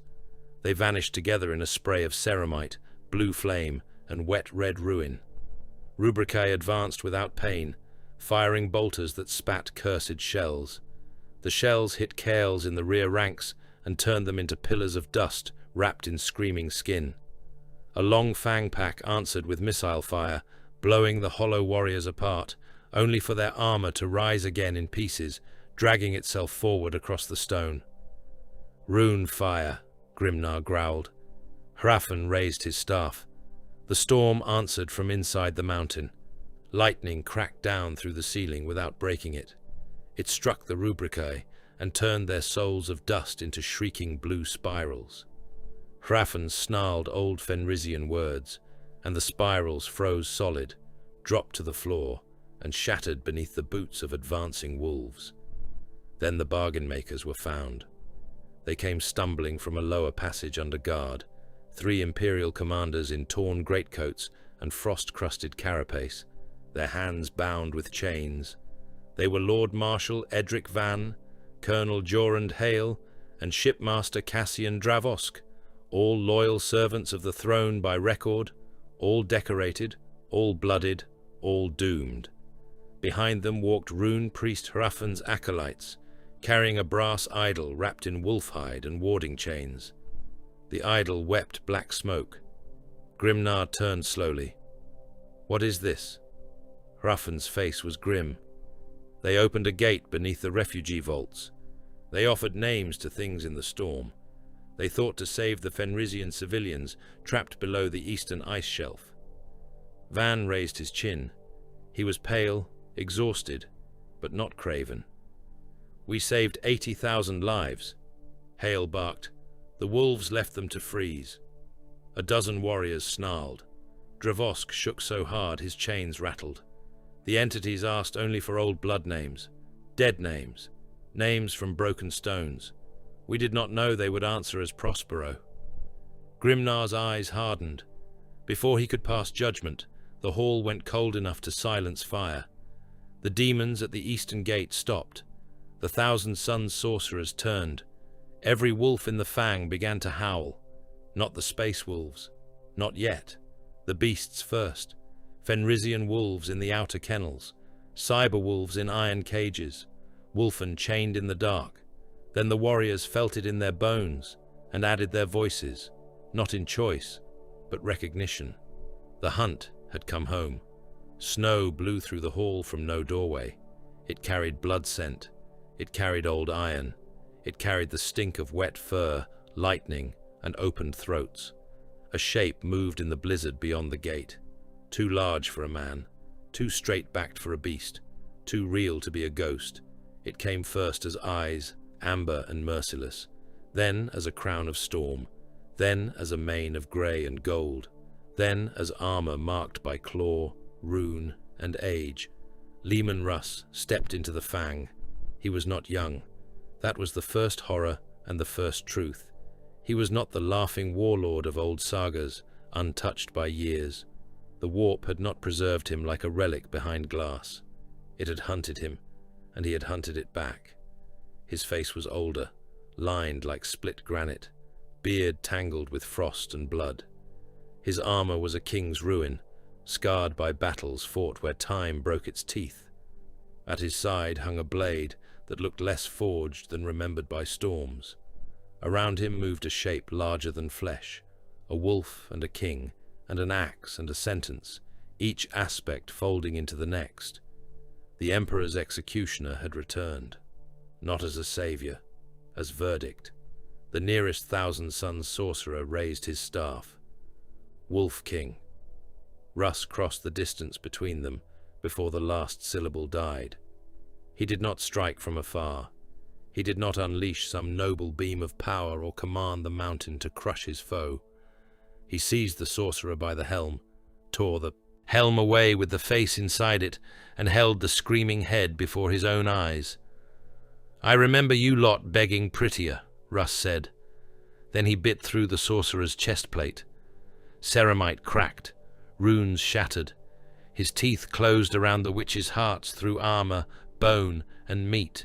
He ripped them free and spat them steaming onto the floor.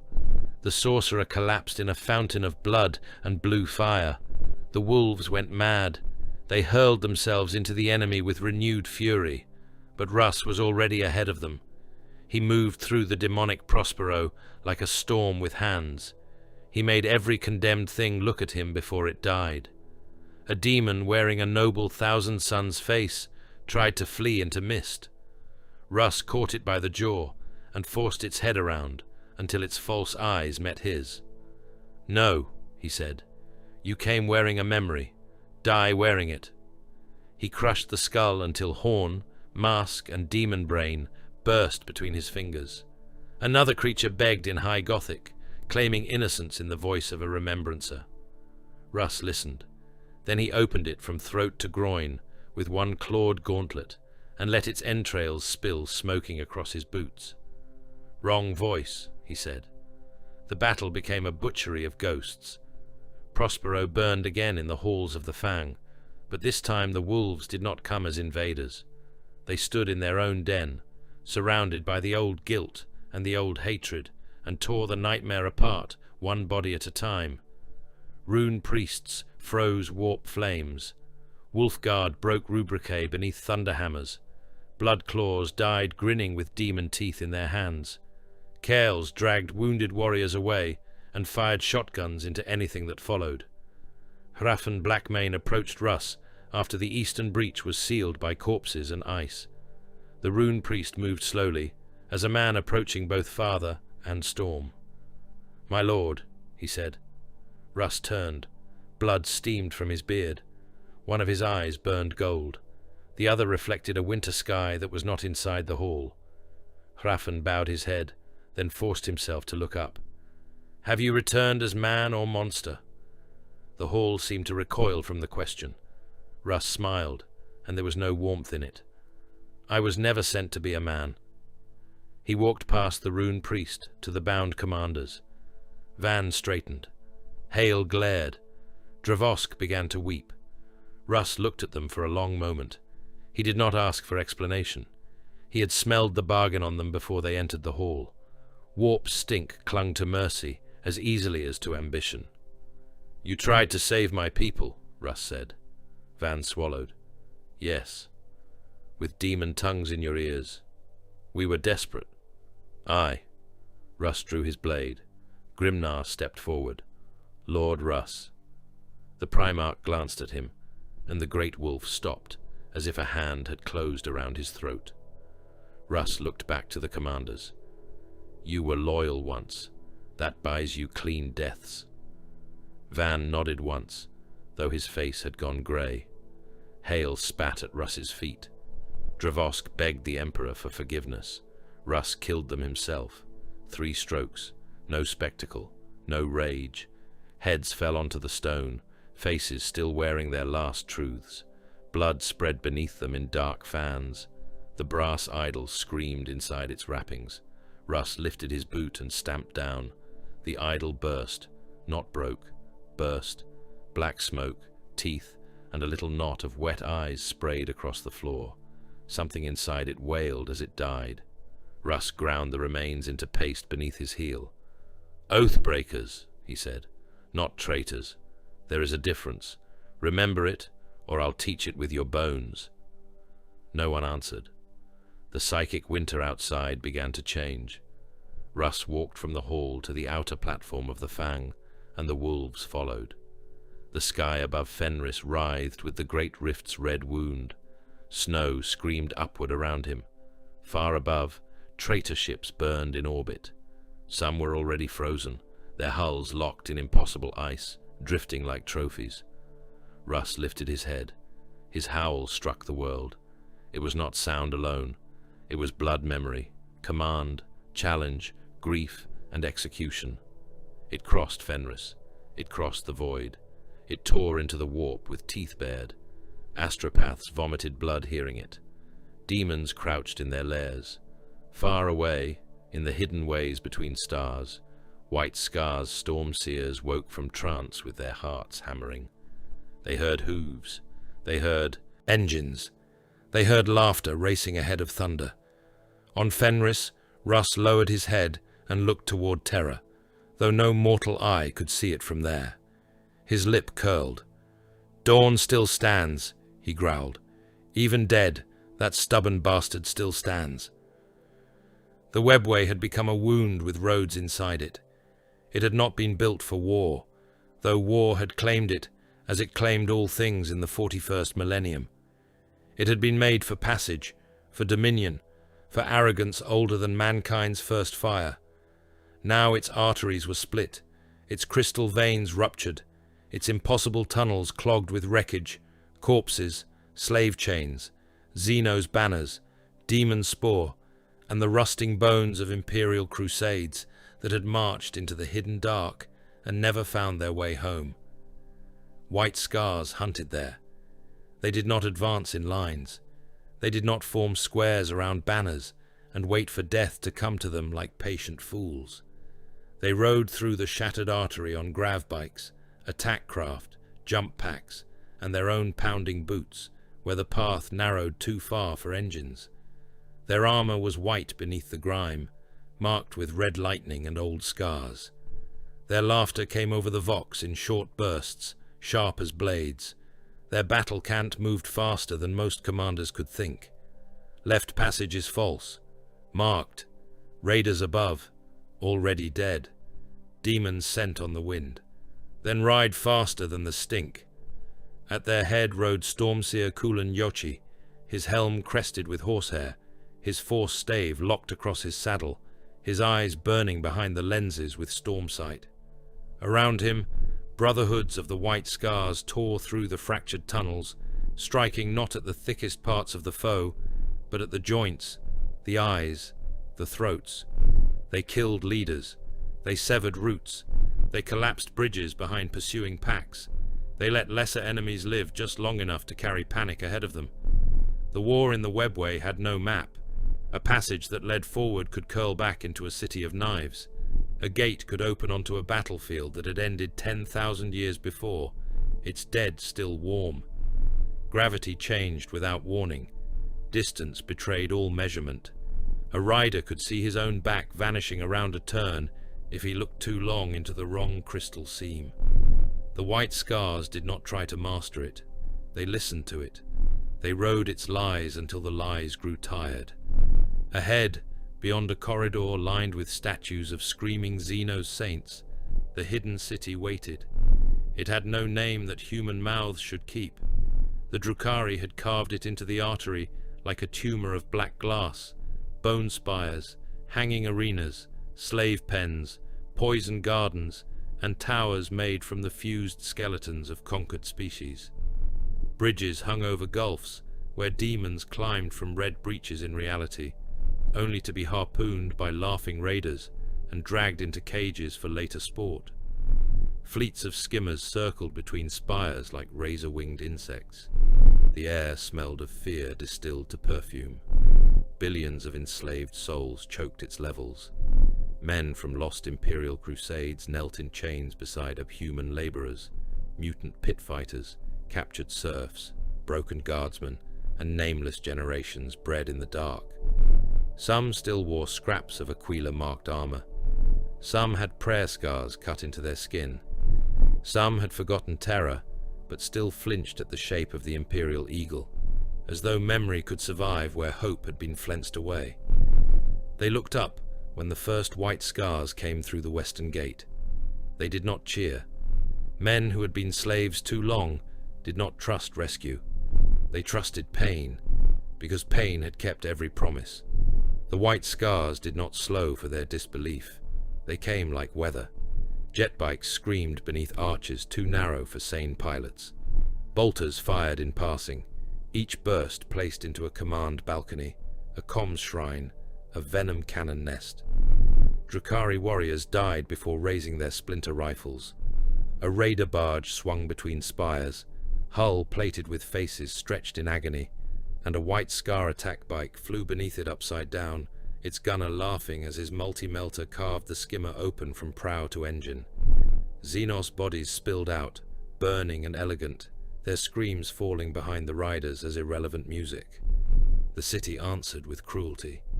Splinter fire hissed from windows. Nets of monomolecular wire snapped across roads, slicing through the first rank of mortal prisoners who had been driven ahead as shields. Their bodies came apart in neat red segments, torsos sliding from hips, heads dropping from necks, hands still clutching at chains. Don't forget to like, comment, and subscribe. Support really helps. A Space Marine biker hit the wire a heartbeat later and ducked lower than mortal reflex could believe, sparks shrieking from his shoulder guard as the filament scraped over him. His return fire punched through the balcony above, bursting 3 Drukhari into wet black sprays against their own torture murals. "Do not chase the knife hands," Kulan voxed. "Cut their tongues, blind their towers, leave them screaming at empty roads." The white scars obeyed. They did not hold plazas. They turned them into crossroads of death and left. They did not secure arenas.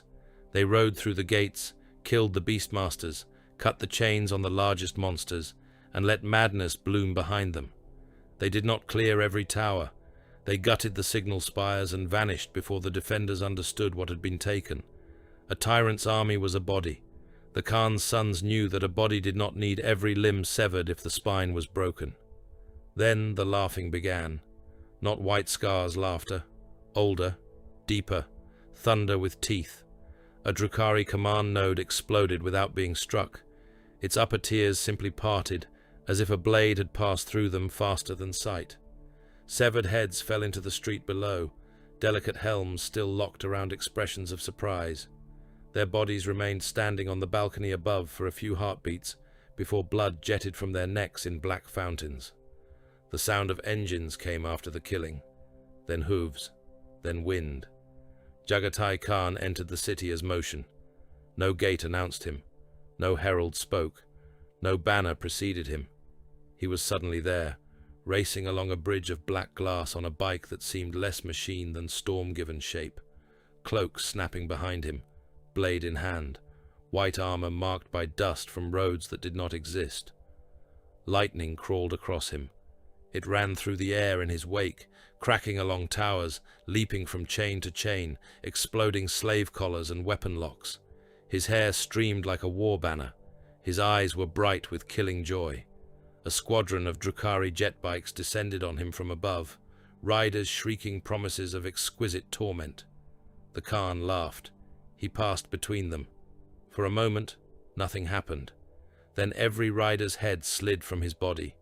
Jet bikes continued onward without masters, crashing into spires, exploding against slave pens, tumbling into demon breaches. One severed head spun through the air with its eyes still moving. The Khan caught it by the hair as he rode beneath it, looked into its dying face, and tossed it aside. "Too slow," he said. The words carried over no vox, and every vox. Kulan Jochi bowed his head as the Primarch passed, though he did not stop riding. None of the white scars stopped. To halt in the Khan's presence would have been insult. Their reverence was speed. The city's Archon came to meet him at the arena of perfumed agonies. The arena was a bowl large enough to swallow a hive district, its seats filled with nobles in barbed armor and masks of silver skin. Below, chained Imperial survivors were being hunted by warped beasts, while demon packs tore at the outer wards, eager to join the sport. When the white scars breached the arena wall, the audience rose in outrage rather than fear. Their arrogance had not yet caught up with reality. The Archon stood upon a hovering dais above the central killing floor, tall and slender, in segmented armor the color of bruised night. His cloak was made from the tanned faces of defeated rivals. His helm bore a crest of razors. Around him hovered tormentor drones, each bearing syringes, hooks, and soul traps that glowed with stolen anguish.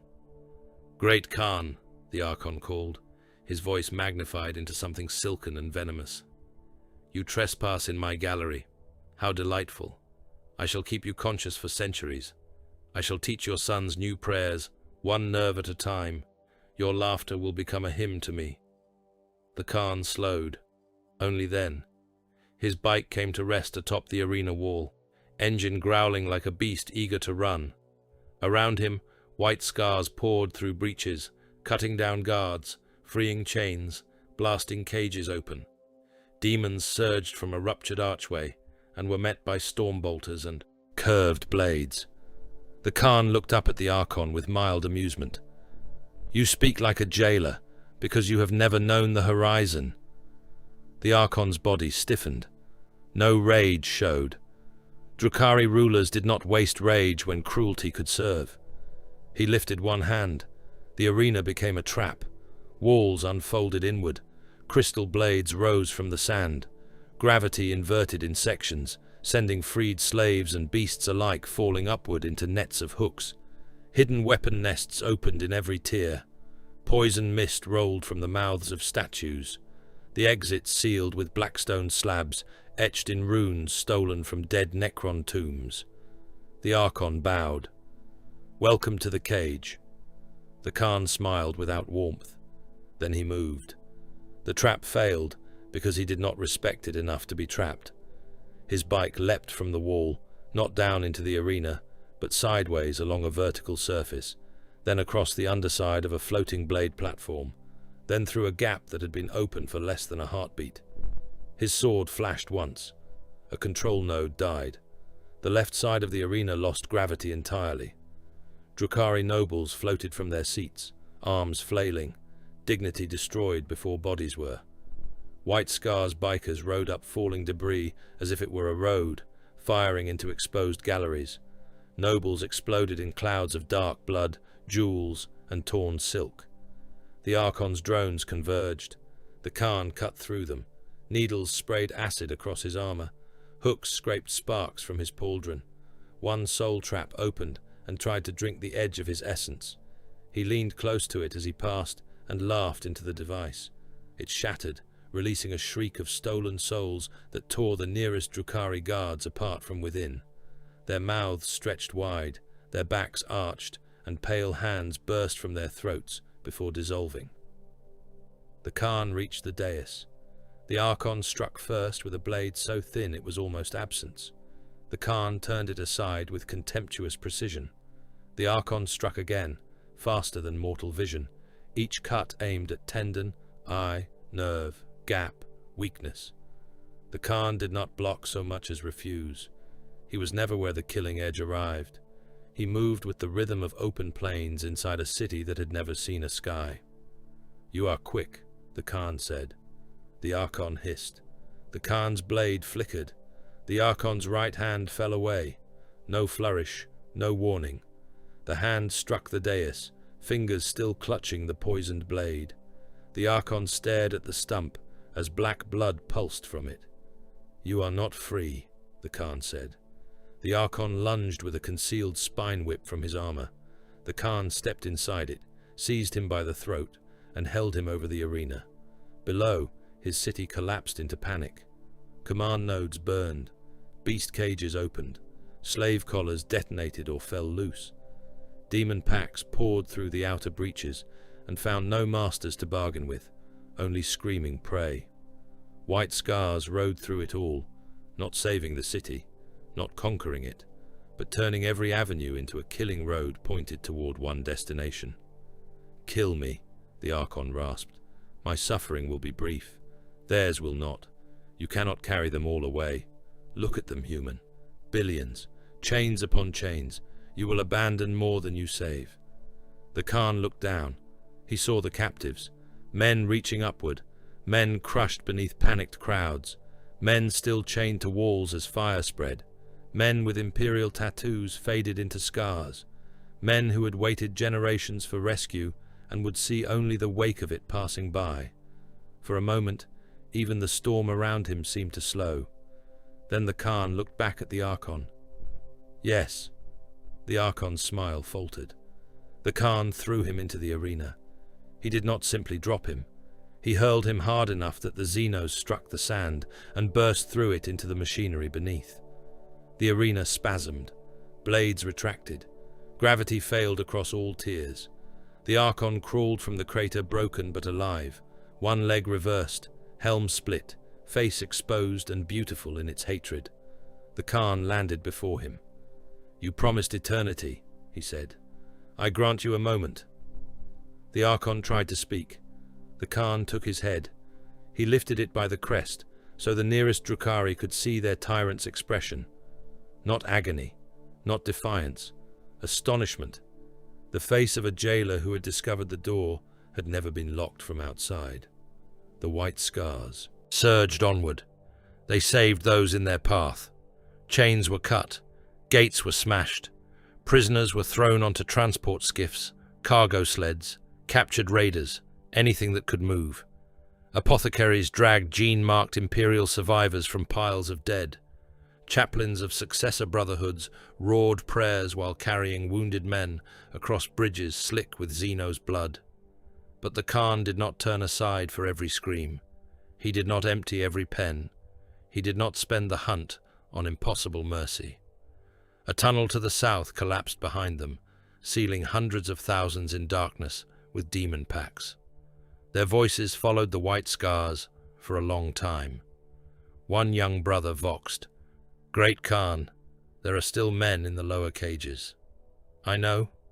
We can break through. We can." The brother understood the answer and hated it. The Khan heard the hatred and allowed it. Noble gods, if they existed, would have saved everyone. The Primarchs were not noble gods.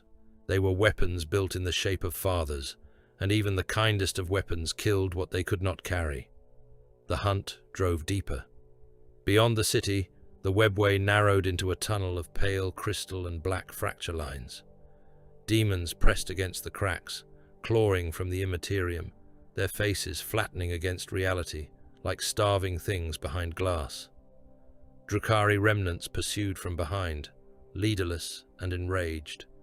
Imperial survivors stumbled in the wake of the white scars, guarded by rearguard squads who killed anything that came too close. At the tunnel's end stood the impossible, blackstone geometry. It rose across the webway artery in interlocking slabs, pylons, angles, and void-dark facets that drank the light of the hidden realm. Noctilith did not belong there. It should not have been able to grow inside the webway's ancient bones. Its presence made the air taste dead. Psychic force withered near it. Kulan Jochi staggered, blood running from his nose as his storm sight recoiled. Beyond the blackstone barrier, something pulsed, distant, golden, wounded, the path to the sable concordance. The Khan dismounted. The act made the white scars uneasy in ways they could not name. Their father standing still felt more unnatural than enemy sorcery. He approached the barrier and placed one hand against it. Lightning crawled from his gauntlet and died on the surface. The Blackstone answered with silence. Kulan came beside him, breathing hard. "My lord, this is not a gate. This is denial given form." The Khan tilted his head. Behind him, the surviving captives wept, bled, and prayed. Behind them, the city screamed as demons and freed beasts devoured its masters. Ahead, the road ended in impossible stone. For the first time since entering the webway, Jagatai Khan smiled, not because he was amused, because something had dared to tell him there was no road. "Then we break the impossible thing." The phalanx heard the command before any living soul aboard it did. It came through no astropathic choir. No navigator screamed it from a trance. No machine spirit logged its arrival, though 10,000 cogitators shivered and spat sparks in the same breath. No Vox shrine received transmission. No servo skull carried parchment. No warrior spoke it. The command was simply there, in the stone bones of the ancient vessel, in the adamantine ribs, in the gun decks where macro cannons slept with loaded throats, in the chapel vaults where the names of the dead were carved so deeply that no century of dust could soften them, in the barracks where imperial fists rose from meditation with bolters already in hand, in the reliquary chambers where yellow armor stood empty and honored beneath candles that had burned since wars forgotten by the wider Imperium. One word moved through the phalanx like a fist closing. "Hold!" Every Imperial fist aboard heard it differently. Some heard it as their own sergeant's voice from the first day of pain-glove discipline. Some heard it as Sigismund's old fury. Some heard it as the Praetorian himself, stern and cold, not raised in wrath, but spoken with the certainty of stone. Men woke from sleep with tears on their faces and did not know why. Veterans in Terminator plate turned toward terror without command. Tech Marines found their machine spirits silent, not frightened, but waiting. Captain Garen Voss of the Imperial Fists stood in the strategium of the phalanx as the star charts rearranged themselves. He had not ordered it. The hololithic display bled gold over the chamber floor, showing a fortress world called Bastion Mortis at the edge of the Sable Concordance approach. The name was old.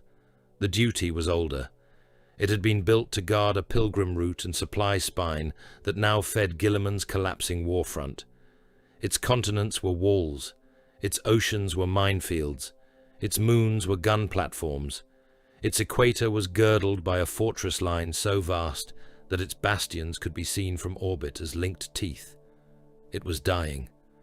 Necron null fields pressed across its northern hemisphere, dimming vox, prayer, courage, and thought. Chaos siege engines crawled from warp breaches in the south, dragging cathedrals of iron behind them, firing shells filled with demons, plague ash, and screaming captives. The civilian districts outside the final wall were choked with fleeing millions. The inner trench networks were drowning in blood. The outer bastions had already fallen and kept firing after death because servitors did not know fear and dead men wired into gun thrones did not know surrender. Around Voss, warriors gathered, Imperial Fists in yellow plate, Black Templars in black and white, helms turned toward the hololith like executioners regarding a block. Crimson Fists, Excoriators, Hammers of Dawn, and other scions of the Praetorian answered the signal with the same grave silence. There were differences among them, grudges, traditions, oaths, temperaments. The Black Templars burned hotter. The Crimson Fists bore loss like old armor. The Excoriators looked as if every scar had taught them a sermon. But all were sons of dawn, and the command had spoken to all of them. Marshal Eberhard of the Black Templars stood with his chainsword chained to his wrist and a power sword at his hip. His crusader seals fluttered in the recycled air, though no wind moved. His voice was rough from chanting. Bastion Mortis calls. Voss looked at the hololith. It did not call. No. Eberhard's eyes burned behind his lenses. He did. No one said the name. The phalanx turned. Its engines woke with a groan that shook dust from relic banners. The ancient fortress vessel translated toward war with escort fleets gathering in its wake. Strike cruisers, battle barges, frigates, and troop ships formed around it as lesser stones around a mountain. In its armories, serfs loaded shells the size of hab blocks. In its chapels, chaplains preached duty without promise of survival.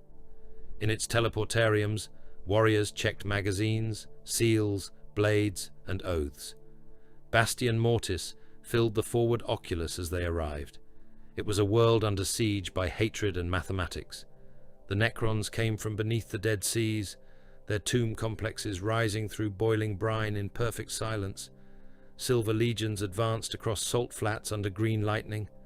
Monoliths floated above them like verdicts from a dead age. Pylons stabbed the sky and spread the null field wider with every pulse. Men within its reach forgot hymns.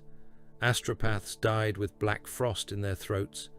Priests stared at their Aquilus as if the symbol had become an unfamiliar shape. The heretics came with noise enough to make up for the Xenos' silence. Their siege engines were swollen things of brass, bone, chains, and black iron. Some crawled on limbs made from fused prisoners. Some rolled on wheels wrapped in skin. Some were dragged by mobs of cult soldiers whose bodies had been stapled into harnesses, their faces slack with devotion and agony. Warpsmiths directed batteries from platforms built atop crucified loyalists. Dark artillery fired over the horizon, and where the shells landed, cathedrals erupted into bone storms, windows became razors, statues shattered into white shrapnel, congregations sheltering beneath altar vaults were shredded so completely that their remains painted the walls in red fog and ivory grit. Between them stood the Imperium. The siege was fought on a billion-body scale. Trenches filled, emptied, and filled again. Guardsmen stood in firing lines until Gauss beams stripped them to skeletons, their bones glowing green for a breath before collapsing into ash. Commissars shot men who tried to climb backward over the dead, then were themselves torn apart by shell bursts that left only boots and a peaked cap rolling in the mud.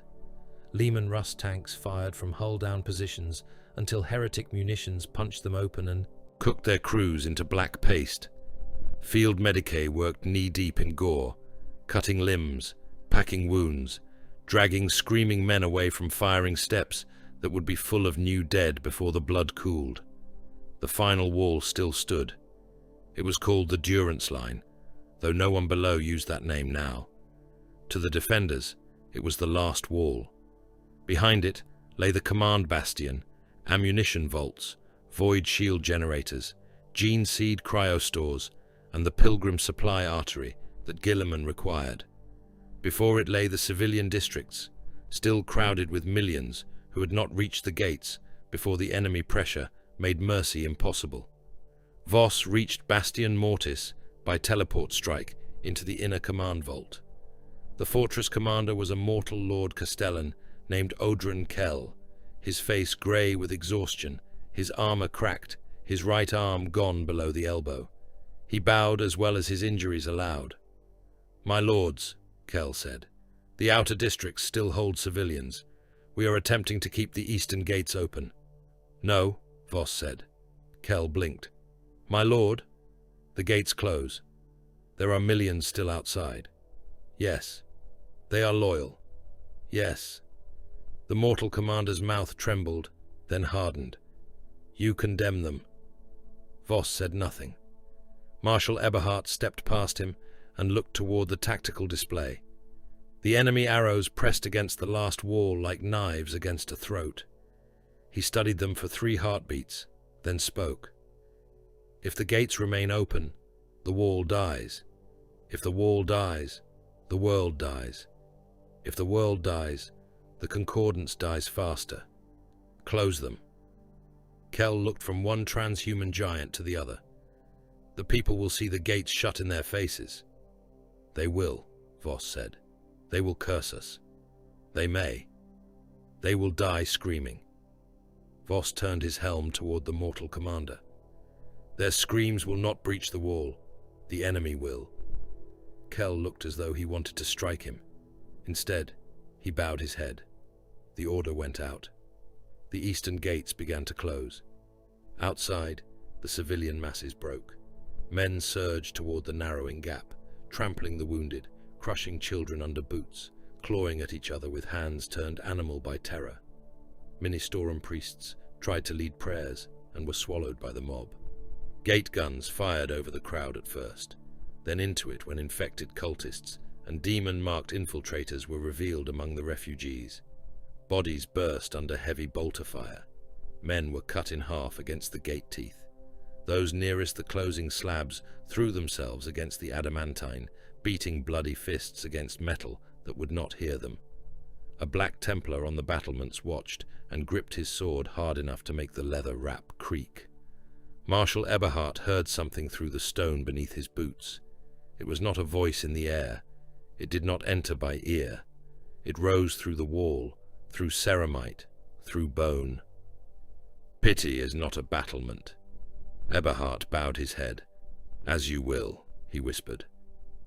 The enemy struck at sundown, though Bastion Mortis had so much smoke in its sky that sundown was only a darker shade of war. Necron phalanxes advanced across the corpse fields before the wall. Their gas fire stripped barricades, tanks, guns, and men down to atoms. Behind them came heretic siege towers crawling on brass legs, each one filled with chanting traitors and chained demons. Artillery fell like the wrath of mad gods. The wall shook. Sections cracked. Shield generators howled, the air filled with dust, ash, blood mist, and pulverized bone. The Sons of Dawn held. Imperial fists fired from bastions with mechanical precision. Bolters bucked in perfect rhythm. Missile launchers sought siege engines. Lascannons cut through monolith hulls. Black Templars countercharged wherever the wall was breached. Roaring oaths, blades rising and falling, tabards soaked black with blood. A sword brother leapt onto a Chaos Engine's ramp, cut down 7 traitors in as many heartbeats, and died when a demon claw punched through his chest and dragged out both hearts. He used his final breath to arm a melter charge in his fist. The explosion turned the ramp into a fountain of brass, meat, and fire. Voss fought at Bastion Gate Primus. A Necron Lord reached the parapet in a bloom of green light, Warscythe reaping through 3 brothers before they could turn. Voss met it with a thunderhammer. The first blow cracked the Xeno's ribcage. The second drove it to one knee. The third flattened its skull into its torso, green fire leaking through fractured metal. It began to reassemble. Voss stamped on its head and kept firing at the next target. Below, the trenches became a river of pulped guardsmen. A heretic shell landed among 3 companies waiting for reinforcement orders. The blast lifted men, mud, rifles, sandbags, and body parts into the air as one red mass. When it fell, the trench was filled to the lip with meat slurry. Survivors tried to crawl out and drowned in the remains of their own regiment. Necron warriors marched through the mess without slowing, their metal feet disappearing beneath floating faces and severed hands. Still the wall held. Then the null field peaked. Every lumen died. Every vox went silent. Every prayer stopped in every human throat. The void shields collapsed. The final gate cracked. A Chaos siege engine shaped like a horned cathedral drove its ram into Bastion Gate Primus. The impact split adamantine. Its second strike opened a seam. Through that seam poured demons, traitors, and Necron fire from the flanking phalanxes. The defenders reeled. A breach wide enough for a tank appeared beneath the gate's central aquila. Voss felt the command before he saw the light. Hold. The gate blazed gold. A handprint appeared across the bastion gate. It was vast, larger than a landing pad, each finger spread across meters of adamantine and stone. It burned not on the surface, but through the material, as if the wall had remembered the touch of the one who made walls into laws. The cracked gate stopped moving inward. The siege ram struck again and shattered against it. The horned engine recoiled. Then the wall advanced. At first, no one understood. Stone should not move. Bastions should not walk. Fortifications should endure, not attack. But Bastion Gate Primus lurched forward with a sound like continents grinding their teeth. The wall section pushed out into the enemy host. Parapets extended. Murder holes opened where there had been blank stone. Golden fire lines appeared along the ground, forming kill corridors with impossible angles. Ferrocrete rose from mud in fresh barriers.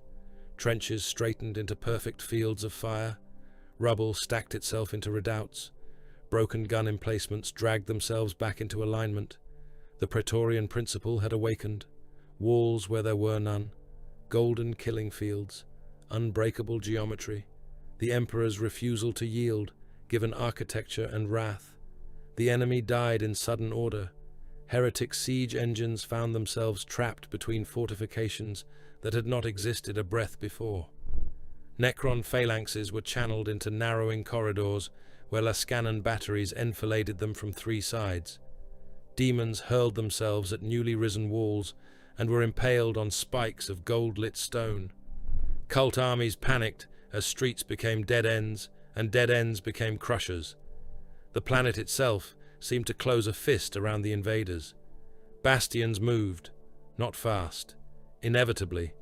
They ground forward over trenches, corpses, tanks, demons, and Xenos machines.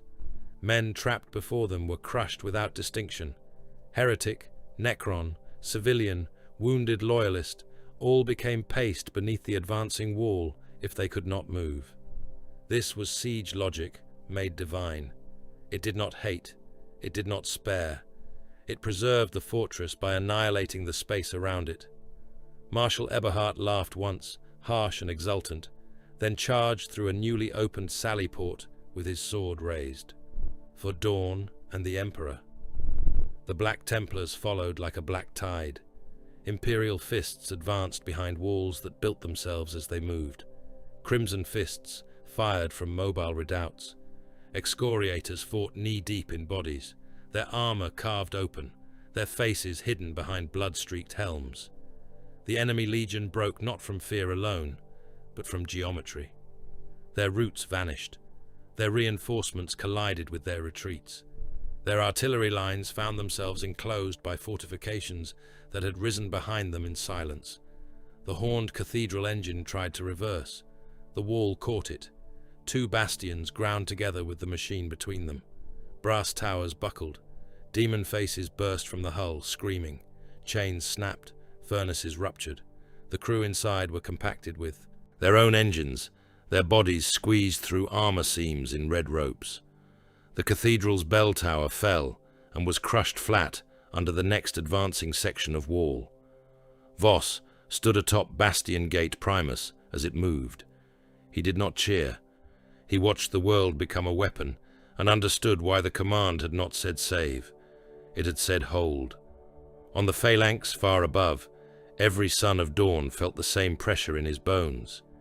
Deep in the oldest reliquary vault, behind doors sealed by oaths and guarded by warriors who did not know what they protected, a stasis field flickered. Inside it rested a relic hand, skeletal, armored, preserved in silence and pain. A fragment, a question, a wound the Imperial fists had never allowed to become myth too loudly. The fingers clenched. Across the phalanx, every Imperial fist dropped to one knee. No order passed. No chaplain commanded it. No captain understood it. They knelt because stone remembers pressure, blood remembers its source, and sons know the weight of a father's hand, even when the father is nowhere to be seen. Baal had never healed. It had endured. That was not the same thing. The red world and its moons still carried the scars of the devourer, of Xenos hunger and angelic defiance, of walls drowned in tyrannid ichor, and sons of Sanguinius, driven to the brink of extinction beneath poisoned skies. Its deserts were still full of bones. Its fortresses still smelled of ash beneath incense. Its winds carried dust made from dead men, dead monsters, and broken statues of angels. Now the dust was singing. Commander Dante heard it through the walls of the Arx Angelicum, not with his ears. His helm filters caught only the low moan of atmospheric disturbance and the distant thunder of guns. The song came through the blood. It moved in the organs made by the gene seed of Sanguinius. It pulsed through the teeth, the eyes, the hearts, and the veins. It whispered beneath armor and discipline. It licked at old wounds. It called to the thirst. Around Baal, the war had become red. The sable concordance was far away by the measurements of mortal navigators, but the Emperor's wound did not respect distance. Its broadcast bled through the warp, through astropathic nightmares, through gene memory, through the shared wound at the center of every blood angel and every son descended from the ninth. The red thirst rose like a fever. The black rage did not wait for the wounded, the old, or the already doomed. It came for veterans in chapel silence, for warriors in firing lines, for sergeants who had held themselves together for centuries. Men began to see terror, not Baal. Terror. They saw the walls, the fires, the traitor hosts, the corpse light of the siege. They smelled Horus before they saw him. They heard wings beating above them, and felt, in the meat of their souls, a father walking toward death, because no other path remained.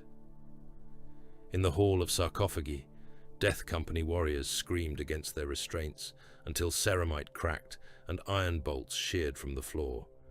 Chaplains moved among them with crozius and pistol, chanting the litanies of lost nobility, their own voices strained by the hunger behind their teeth. One warrior tore his helm from his head and bit through the gorget of the brother beside him, wrenching out a mouthful of flesh and black carapace before a chaplain smashed him down with a blow that split his skull to the jaw. He rose again, laughing, eyes wide and golden, blood pouring down his face. "I see him," the mad warrior roared. "I see the arch-traitor. Father, wait for me." The chaplain did not hesitate. His bolt pistol touched the warrior's brow. The shot blew the back of the skull across the sarcophagus behind him in a spray of bone, brain, and red mist. The dead warrior fell still, smiling. Dante watched from the upper nave, his death mask gleaming in the candlelight. He had carried too many endings. He had seen Baal almost consumed. He had seen the sons of the angel reduced, reborn, reinforced, and still cursed. He had begged for death and been denied it by duty. Now the curse itself was rising in them not as weakness, but as weapon. That was the horror. The Vox crackled with battle reports from the outer bastions. Demon packs at the eastern dust fields. Flesh change in the pilgrim camps. Angels in Carmine report uncontrolled black rage among 2 companies. Blood drinkers request sanction to unleash full death company. Flesh terrors already engaged. Casualty markers unreadable. Enemy casualties beyond estimation. Dante closed his hand around the Ax Mortalis. "Commit the death company," he said. A sanguinary priest beside him stiffened. "All of them, my lord. All who can still be aimed. And those who cannot?" Dante did not look away from the oculus, where the red horizon flashed under orbital fire. "Give them the Emperor's mercy before they give their madness to their brothers." The priest bowed his head. "By the blood, it shall be done." The demons came across the desert in the shapes of old grief. They wore golden masks split by traitor wounds. They wore broken wings. They wore the faces of blood angels slain across 10,000 years. Some dragged chains of entrails behind them. Some crawled on hands made from swords. Some sang with the voices of dying serfs from the walls of the imperial palace. The air around them bled. Sand became red mud beneath their feet, though no rain fell. The blood angels met them with jump packs and fury. Assault squads descended like falling saints, chainswords shrieking, inferno pistols burning holes through demon torsos. Sanguinary guard cut through the first rank in gold armor streaked with gore, their blades moving with murderous grace. Behind them came the death company. They were not a line. They were a wound opened and given weapons. Black armor, red crosses, eyes full of terror. They crashed into the demons with no thought of survival, roaring the name of Horus, Sanguinius, and the Emperor in the same breath. One death company warrior drove his chainsword through a demon's mouth, down its throat, and into its chest, then shoved his arm in after the blade to tear out whatever organs the thing pretended to have. Another was split from shoulder to hip by a barbed axe and kept fighting with half his torso hanging open, ribs shining, one lung pulsing in the open air as he laughed and headbutted the demon until his helm shattered against its face. Their madness was killing them. It was also making them magnificent. A crimson light opened above the battlefield. Every warrior felt it. The demons recoiled. The blood angels looked upward. Even the mad looked up, and for a heartbeat their screams became sobs. The Sanguinor descended. He did not arrive as reinforcement. He manifested as a decision already made by heaven and blood. Gold armor shone through the ash storm. Wings spread, neither holy material nor holy dream. His blade burned with light that did not warm, but remembered. His face was hidden behind a death mask of impossible beauty. Around him came the echo of a father who was not returning, could never return, whose body had been broken by Horus, and whose death still ruled his sons more strongly than any living command. The angel of blood and gold struck the demon line. Where he passed, courage became frenzy. Frenzy became slaughter. Slaughter became revelation. Blood angels fought beyond sane limits. Wounds closed poorly, but enough to kill again. Broken limbs moved under the pressure of vision. A brother whose eyes had been torn out, saw through the death of Sanguinius and fired 3 perfect shots into a demon prince's throat. Another, impaled through both hearts, pulled himself along the spear shaft and kissed his enemy's helm before detonating a grenade against both their chests. Miracle came at a price. Sanity burned like promethium. Warriors who fought beneath the Sanguinor's light began to forget Baal. They no longer heard Dante's commands. They no longer saw the enemy before them as demons. They saw traitor Astartes on the vengeful spirit. They saw Horus in every towering shape. They saw their father dying, dying, dying, and each vision tore another layer of self from their souls. Dante entered the field by gunship and landed amid a circle of torn monsters. His axe took a demon's head. The perdition pistol fired into another's belly and turned its torso into boiling vapor. He fought through red steam, black ichor, and the reek of burned warp flesh, but his eyes were fixed on the golden figure ahead. For one heartbeat, Dante saw not the Sanguinor, but Sanguinius, not alive, never alive, dead, radiant, and terrible. The angel stood over the corpse of hope. His wings were broken, his hands were full of blood, his face was sorrow made divine. Around him knelt generations of sons, each one offering his mind to the same wound, because the wound gave strength. Dante understood then what the emperor's wound was doing to them. It was not restoring their father. It was deepening his death until it became a weapon sharp enough to cut reality. A blood angel near Dante tore off his helm and screamed until his throat burst. He charged a demon engine alone, leapt into its furnace mouth, and hacked at it from within until it exploded in a fountain of meat, brass, and golden fire. His body came apart with it. His last cry was not fear, it was joy. Dante felt the red thirst rise in himself, ancient and intimate. He wanted blood. He wanted Horus. He wanted to sink his teeth into the throat of the galaxy until it stopped betraying his father. He forced the hunger down with a will that had held across more centuries than many worlds endured. "No," he whispered, "not like this." But the battlefield answered with victory. Demons died. The desert became a charnel plain of severed limbs, burning wings, split skulls, torn armor, shattered masks, and boiling black blood. The blood angels won by becoming closer to the monster inside their gene line. They won because the angel's death had never ended. They won because every son carried a splinter of that death, and the sable concordance had taught the splinters to sing together. Above them, the Sanguinor turned his hidden face toward the stars, toward the sable concordance.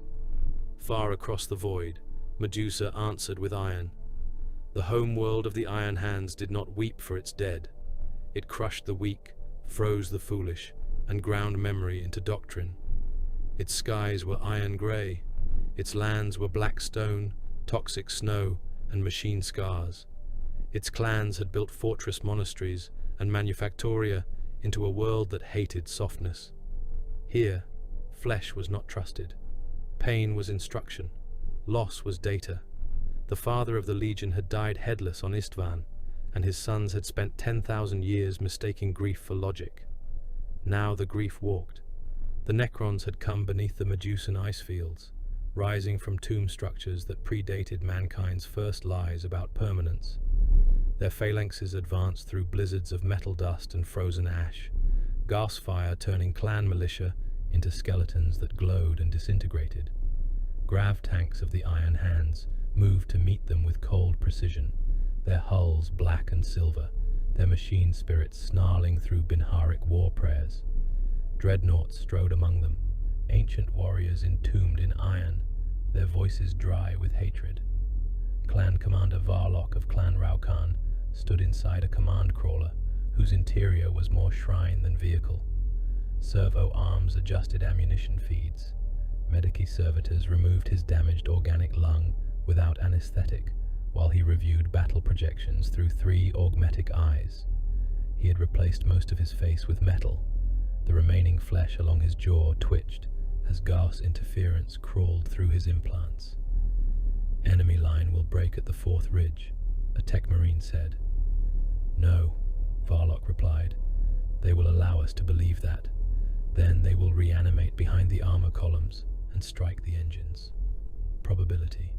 Certain. Countermeasure. Crush them before they complete the lie." The Iron Hands advanced.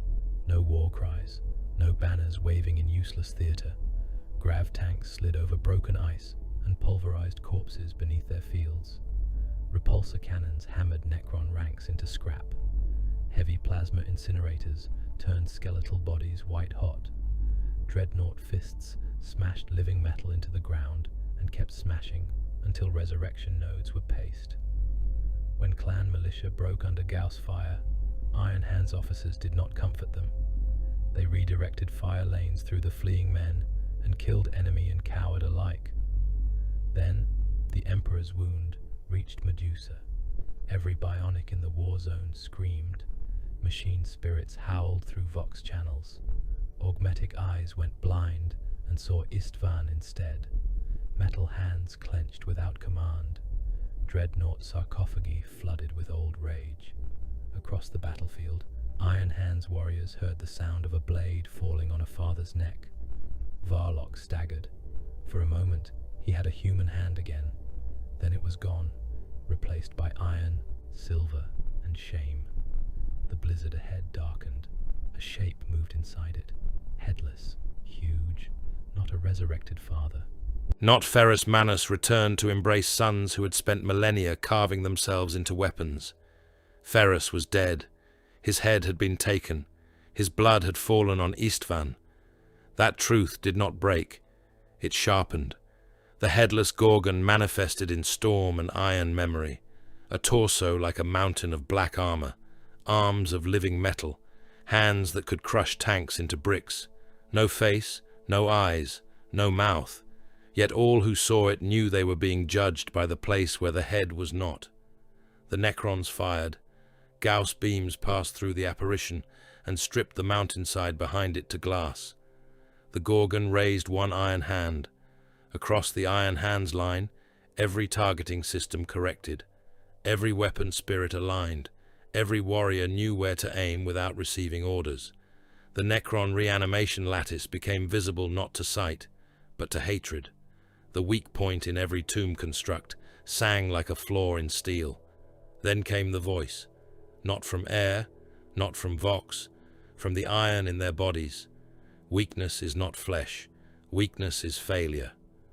Varlock's remaining organic jaw clenched until teeth cracked. The words did not comfort him. They accused him. The Iron Hands attacked with colder fury. Grav tanks drove straight into Necron formations, crushing warriors beneath fields that flattened metal skeletons into silver sheets. Dreadnoughts tore apart Canoptech constructs limb by limb, grinding their cores beneath fists older than most imperial dynasties. A Redemptor, half melted by Gauss fire, seized a Necron destroyer in both hands and pulled until its spine of living metal snapped. Green fire sprayed across its sarcophagus. The entombed warrior inside laughed once, a dry static bark, before his plasma cannon fired point blank and erased them both. Varlock led the Fourth Ridge assault personally. A Necron overlord emerged with a blade of phase light and cut through his command squad in 3 strokes. One Iron Hand lost both legs and continued firing from the ground. Another had his torso peeled open by Gauss fire, his remaining organs exposed and steaming, and used his last breath to transmit targeting data instead of a prayer. Varlock charged through their remains. The Overlord struck him across the chest. His armor split, flesh burned, his secondary heart ruptured. Varlock did not fall. He locked his iron hands around the Xeno's weapon arm and held it in place, while a dreadnought came from behind and drove its fist through the Overlord's back. The Necron's chest exploded outward in green light and metal ribs. It began to reform. The headless Gorgon's shadow fell over it. Ferrus did not speak again. He did not need to. Varlock understood the command. He tore the Overlord's head from its body, then fed it into the command crawler's reactor intake. The reanimation signal became a shriek of corrupt data and died. Across the ridge, the Necron line staggered. Iron Hand's artillery fired in perfect sequence. Tomb constructs vanished under shells. Warriors were crushed beneath advancing armor. The fourth ridge became a field of twitching metal limbs and green flame. Medusa held. Baal held. Neither victory felt like salvation. On Baal, Dante watched the Sanguinor hover above a field of angelic madness and knew that every miracle had stolen another piece of his sons. On Medusa, Varlock stood among the shattered Necrons and understood that his father's death had not returned as a wound to be healed, but as an edge to be used. The dead Primarchs did not return as fathers. They returned as wounds sharpened into weapons. In the Sable Concordance, Malchior Rane felt both fronts through the dying astropathic choir aboard the Sanctity of Ashes. He had ordered the surviving psychers chained in a circle around the broken altar, each one already bleeding from ears, eyes, and fingernails. Their mouths opened together. Two voices came through them. One was beautiful enough to make men kill for it. One was iron scraping across bone. Rane stood in the gore of the choir chamber and listened. He saw the angel turn toward the Blackstone moon. He saw the Gorgon turn without a head. The living were coming. The missing were moving. The loyal dead had begun to march without rising from their graves. Rane gripped his cracked cane and whispered to no one, "Throne, preserve us." The astropaths answered in unison with voices not their own. No throne will preserve what the sons must become. The Sable Concordance ceased to be a war zone and became a mouth. It swallowed armies. It swallowed fleets. It swallowed prayers, screams, orbital fortresses, pilgrim arcs, battle barges, manufactorum moons, and entire histories of men who had crossed half the Imperium, believing that martyrdom had a shape they could understand.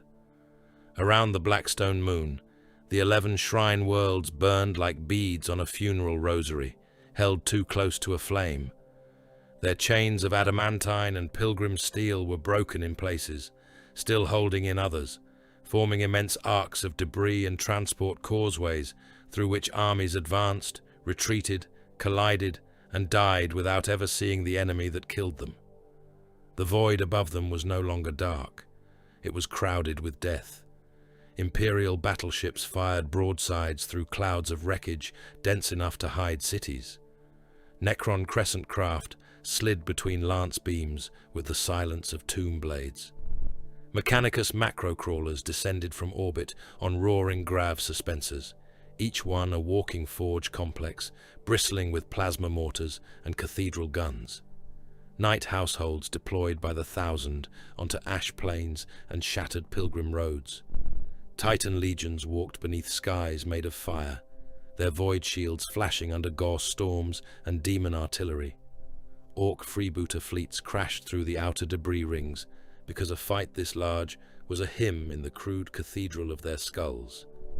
Tyrannid splinter swarms fell from the upper atmosphere like living rain, drawn by psychic pressure, blood heat, and the promise of biomass beyond counting. Billions of guardsmen fought on the ground. Millions of Astartes across chapters and successor bloodlines fought among them, though even their gene-wrought fury was a candle in a storm this vast. Men died by regiment, by city, by continent. Entire army groups were erased between command pulses. Trench networks became rivers of shredded uniforms and pulped flesh. A Baneblade crushed through a ditch packed with its own infantry, because stopping would have let the Necron phalanx reach the artillery parks. Guardsmen drowned beneath its tracks in blood and mud, their hands scraping at armor plates that did not slow. A commissar saw it, executed 3 men who wailed at the sight, then was stripped to a skeleton by Gauss fire so cleanly his peaked cap remained floating in the smoke for a heartbeat before it too became dust. The Blackstone moon hung over all of it. Pylons rose from its surface in impossible patterns. Their null fields pulsed across the concordance, flattening courage, suffocating psychers, curdling faith in mortal hearts. Astropaths burst in their choirs. Librarians bled from their eyes and kept fighting. Priests forgot words mid-sermon, and were torn apart by the men who needed the sermon to be true. Opposite the pylons, Vashtor's forces built their engine. It straddled the equatorial wound of the moon, a machine god abomination of brass bones, black iron scripture, chained demons, and stolen mechanicus logic. It had no single shape. Towers unfolded from it like ribs. Wheels turned inside wheels. Furnace hearts beat in its depths, each one fed by screaming souls dragged through cables of living metal. Warpsmiths, corrupted magi, and machine cult priests clung to its gantries, chanting Binharic blasphemies while their own limbs were welded into its frame. Demon hosts hung from its underside like fruit on a gallows tree, each one flensed open, organs preserved by warp fire, mouths repeating fragments of the same invocation.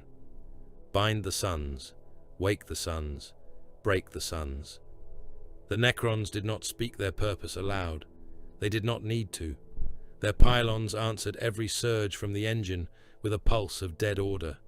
Their cryptex drifted above the blackstone surface in thrones of silver geometry, manipulating constellations of green light with skeletal fingers.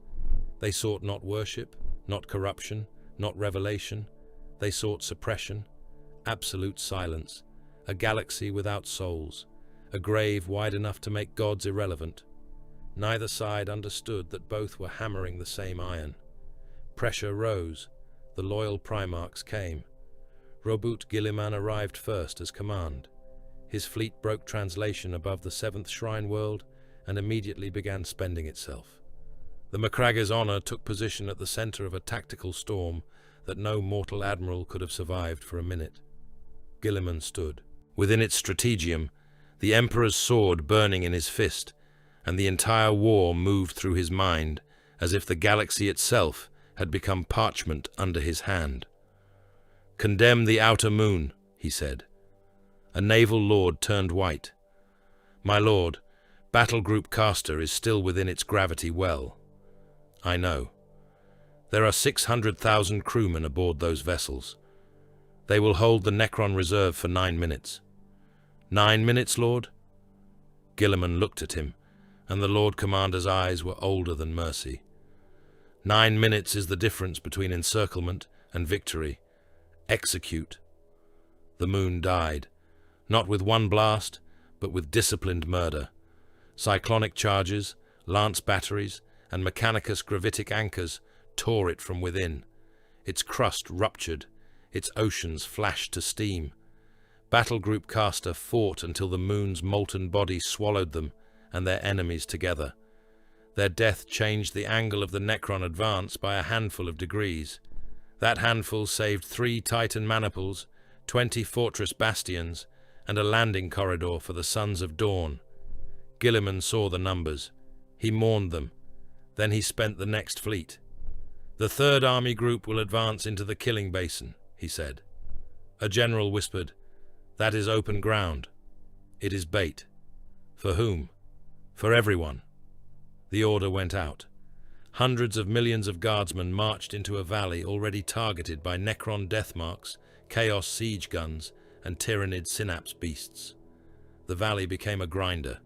Men vanished under Gauss beams, artillery, claws, spores, and demon flame. They kept marching because Guilliman had commanded it, and because retreat lanes had been sealed behind them. Their death pulled 3 enemy powers into the same convergence point. Then, Imperial artillery opened from every ridge. The valley disappeared beneath fire. Guilliman did not smile. He did not curse. Around him, the Imperial equation grew stronger. Broken Vox nets obeyed. Ammunition trains arrived before requisition was complete. Artillery shells landed where enemy commanders were about to be, not where they had been. Reality bent itself toward administrative inevitability, and every bend cost lives. The lion came through the dead forest, not from warp translation, not from a landing craft. One moment the inner decks of a Dark Angel's strike cruiser were empty. The next, black iron trees grew through the bulkheads, mist spilled across the floor, and Lionel Johnson stepped from between trunks that had no roots in any world. Behind him came the Unforgiven, Deathwing, Risen, and Silent warriors, who had followed him through places no chart would survive naming. He did not ask where the enemy was. He knew where guilt had gathered. "The engine has a soul," he said. Azrael stood at his side. "A demon engine of continental scale, my lord." "No," the lion said. "A soul. It fears being judged." He entered the moon's surface war through a storm of teleport light and green mist. Demons recoiled before him. Traitors faltered. The lion moved not toward the largest concentration of enemies, but toward the hidden logic binding them. He hunted the soul of the war. Warlords died without understanding why their shields failed. Dark apostles found their prayers choking them. Warpsmiths saw their machines refuse them, because the lion's gaze had named them cowards. A corrupted prince of iron and flame rose before him, its body made from the remains of 10 demon engines. It roared a sermon of dominion. The lion listened until it finished. Then he said, "You have mistaken noise for authority." Fealty cut it apart.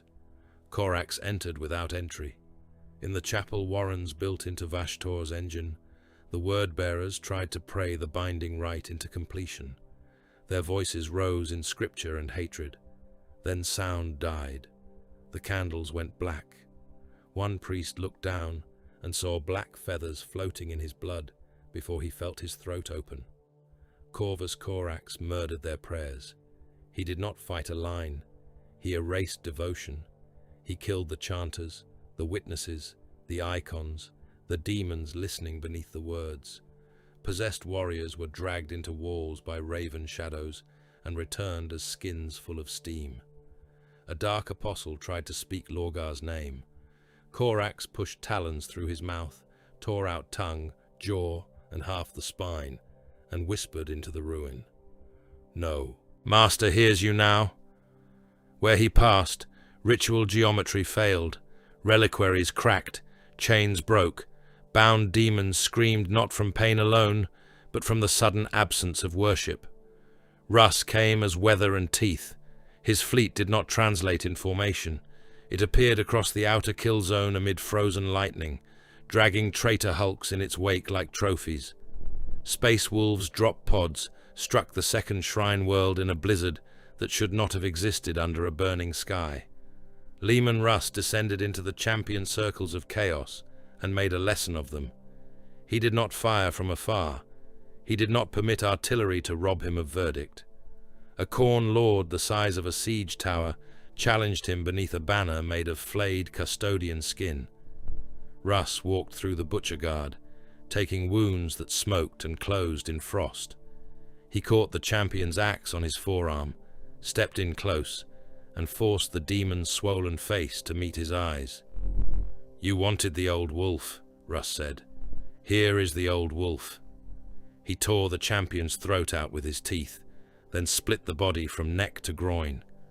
Blood flooded over him in boiling sheets.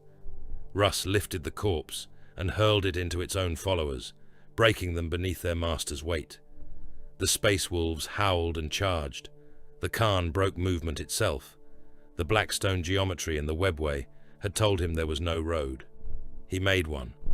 Lightning, jet bike fire, stormseer rites, and the laughter of Jagatai Khan shattered the impossible barrier from within. The white scars erupted into the sable concordance through a wound in space above the 5th shrine world, not as reinforcements, but as a moving catastrophe. They struck the enemy's mobility. Drukhari raiders who had followed them from the webway were cut down in passing. Orc speed mobs were led into Necron Gauss corridors. Tyrannid synapse beasts died before their swarms knew they were leaderless. Chaos reserves found every route collapsing into White Scar's ambushes. Command skimmers exploded. Bridges fell. Teleport beacons were severed. Supply convoys burned. The Khan rode through a moving war of billions as if it were open steppe. A Necron commander attempted to trap him inside a lattice of phase gates.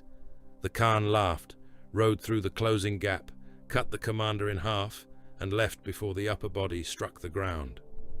"You build cages," he said to the dying metal thing. I build roads. Vulcan came beneath fire. The salamanders landed on the engine planes, where Vashtor's war machines crawled from foundry pits. The artifact recovered from Charon's anvil burned in Vulcan Hestan's grasp, pointing always toward the Blackstone Moon's equator. The air around the salamanders grew too hot for unaugmented men.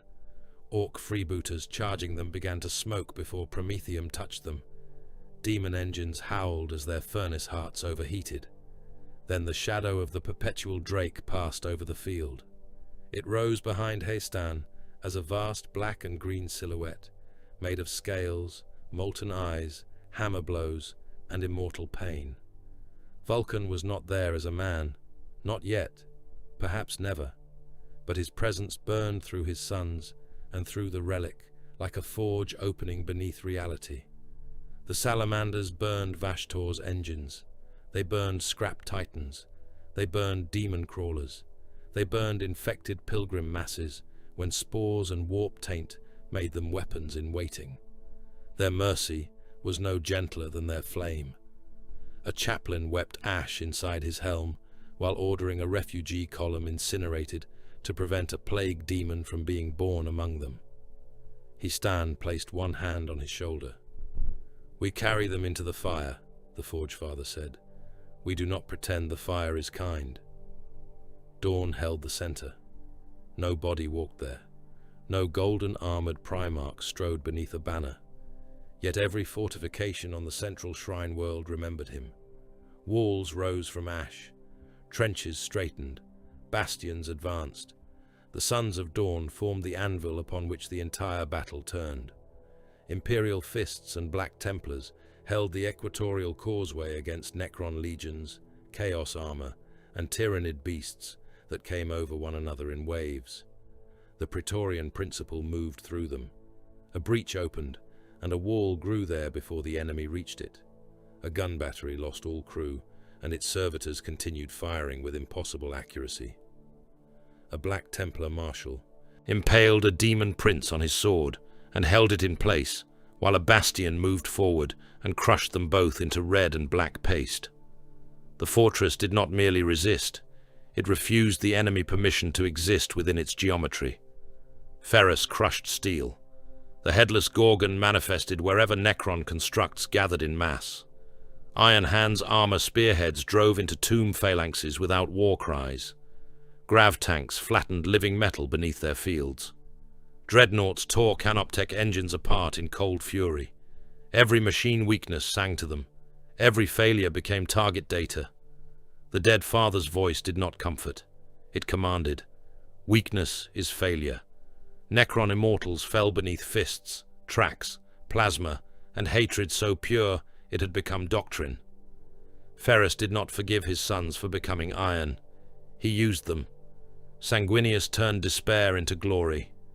The Blood Angels and their successors descended into the most hopeless fronts, where guardsmen were breaking, where demons were feasting, where tyrannid swarms climbed over mountains of corpses. The Sanguinor appeared above them in gold and bloodlight, and every son of the angel saw terror. They went mad beautifully. Death Company warriors tore demon packs apart with their hands. Sanguinary Guard fought with tears and blood streaming beneath their death masks. Flesh-tearers waded into tyrannid broods and bit out throats when their blades broke.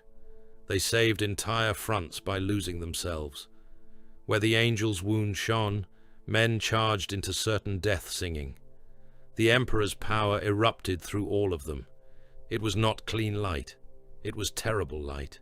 Golden, red, green, black, iron, storm bright, frost white, furnace deep. It did not heal what was weak. It revealed weakness and burned around it.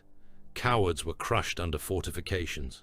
Tainted men were incinerated with the enemies they hid among. Broken regiments were spent to create firing lanes for those still useful. Demons died screaming. Necron protocols staggered.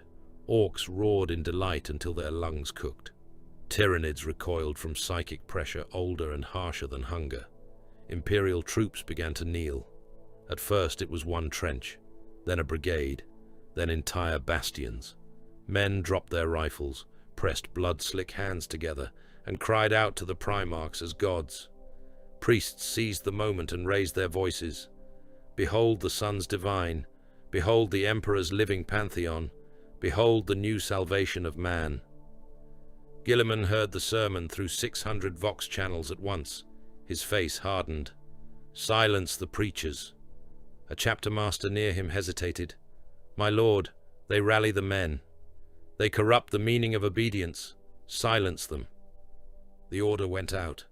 Dark angels carried it out closest to the central front. They moved through the kneeling crowds in green armor and black robes. The loudest preachers were dragged from their pulpits, Vox towers and tank hulls. Some were gagged. Some resisted. Those who resisted died. A ministorum cardinal in gold armor called the Lion, an angel of the Emperor made flesh. The Lion looked at him once. A dark angel veteran put a bolt round through the cardinal's skull. The body fell from the pulpit, spilling brains and fragments of gold mask across the men below. The Lion did not object. In the ash between command hololiths and burning gun lines, Guilliman and the Lion finally stood together. For a moment, the war seemed to recoil from the meeting of them. The avenging sun was marked by fire and exhaustion, the Emperor's sword blazing in his hand. The Lion was blackened with demon ichor, fealty resting low, the Emperor's shield glowing like caged judgment. Around them, the dead forest tried to grow through dawn's moving fortifications. The Imperial equation corrected pathways around both. Two brothers, both necessary, both altered, both less human than the Imperium needed them to appear. Guilliman looked across the concordance.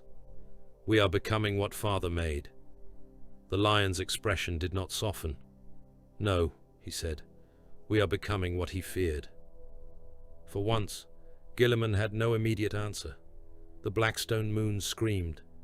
Vashtor's engine opened. Its continental plates unfolded like the ribs of a dying machine god. Brass towers split. Demon chains snapped taut. Necron pylons pulsed in panic, their null fields pouring everything they had into the wound beneath the engine. It did not stop the opening. It shaped it. At the heart of the moon, beneath the engine and the pylons, the Emperor's wound was revealed. It was not an object. It was a furnace. A psychic scar burned into real space, made of ancient pain, golden fire, blackened soul ash, and the screams of those fed to the golden throne across 10,000 years. Rane saw it from the broken bridge of the sanctity of ashes, and his old body almost failed at the sight. Every astropath chained behind him burst into flame at once, yet their mouths kept speaking as their skins charred and split. The wound was the Emperor's theft given memory, the place where power had been taken, shaped, divided, and hammered into suns. All the Primarch aspects turned toward it. Guilliman's sword burned white. The Lion's forest bowed. Russ snarled. The Khan went still. Vulcan's shadow flared. Korax unfolded into a storm of black wings. Dawn's walls stopped advancing. The Angel's golden light bled red. The Gorgon's iron hands clenched. The wound spoke. It used the voices of burning astropaths, dying psychers, slaughtered soldiers, broken demons, and something vast upon a throne that was not dead enough to be silent. My sons. The war paused for one impossible heartbeat. At last. Golden fire rose from the furnace and reached for them like a father's hand and a jailer's chain. Take back what I stole from you. The Emperor's wound opened like a sunrise seen from inside a slaughterhouse. Golden fire rose from the heart of the Blackstone moon, but there was no warmth in it. It did not bless the armies beneath its light. It judged them. It passed through armor, flesh, tank hulls, void shields, demon hides, living metal, and bone. It found every soul within the sable concordance and weighed it against purposes older than mercy. Men screamed. Some screamed because they burned. Some screamed because they understood. Some screamed because the thing they had worshipped all their lives had looked upon them and found them useful. The wound spoke again through the mouths of dying astropaths, ruptured demons, cracked vox shrines, and the broken machine spirits of ships sinking through the void. Take back what I stole from you. Robert Guilliman stood at the edge of the wound's light, with the Emperor's sword blazing in his hand. His armor smoked.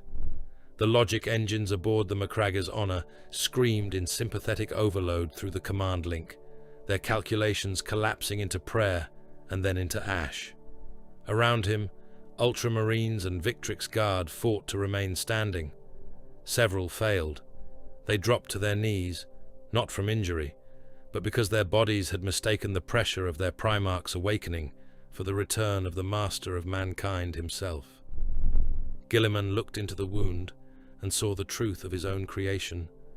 Not childhood, not Macragge, not the hands of Conor Guilliman raising him into discipline and duty. He saw a thing of empire taken from the warp, shackled in a child's flesh, taught law, dressed in blue, given a sword, and told to build mankind into a weapon large enough to survive eternity. His breath caught. Then he changed. No wings tore from him. No horns crowned him. No demon mask broke through his face. The change was worse because it remained imperial. The fire around him hardened into lines of blue-gold law. The battlefield became transparent to his will. Supply, command, fear, ammunition, morale, gene seed, casualty thresholds, planetary worth, fleet endurance, faith pressure, orbital geometry, all of it became one equation, cold and perfect. Guilliman became the law of empire, not a king, not a savior, a system with a soul. His voice crossed every imperial vox channel still capable of bearing sound. All forces will advance or die in place. No withdrawal is authorized unless I have already commanded it. No prayer supersedes order. No mercy supersedes necessity. Men obeyed before fear could tell them not to. The lion stood beneath the growing shadow of a forest that had no right to exist upon a dead moon. Black iron trees rose through the blackstone crust, their roots drinking demon blood, oil, and mortal gore with equal indifference. Green mist coiled around his armor. Fealty rested in his hand, wet with the deaths of princes, cowards, and confessors. The Emperor's shield flared as the wound reached him. He saw Caliban. He saw forests older than betrayal. He saw knights riding beneath green canopies. He saw secrets dug like graves. He saw the moment a father had built a son not to comfort mankind, but to hunt the sins mankind could not survive naming. The lion's eyes narrowed. He did not resist the truth. He judged it. Around him, the forest deepened. The trees leaned toward him as if before a king. His shadow lengthened into something with claws, crown, and mane.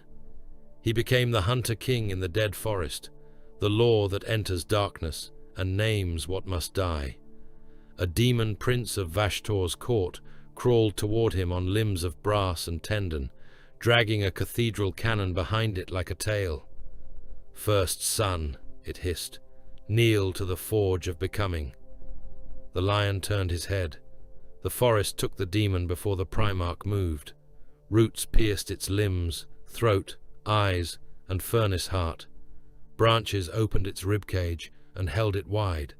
The lion stepped close and made the thing look at him while its soul leaked out in black steam. "No," he said, "you will kneel to consequence." Fealty fell. The demon ceased to be. Leman Russ laughed into the wound's fire, but the sound had no joy in it.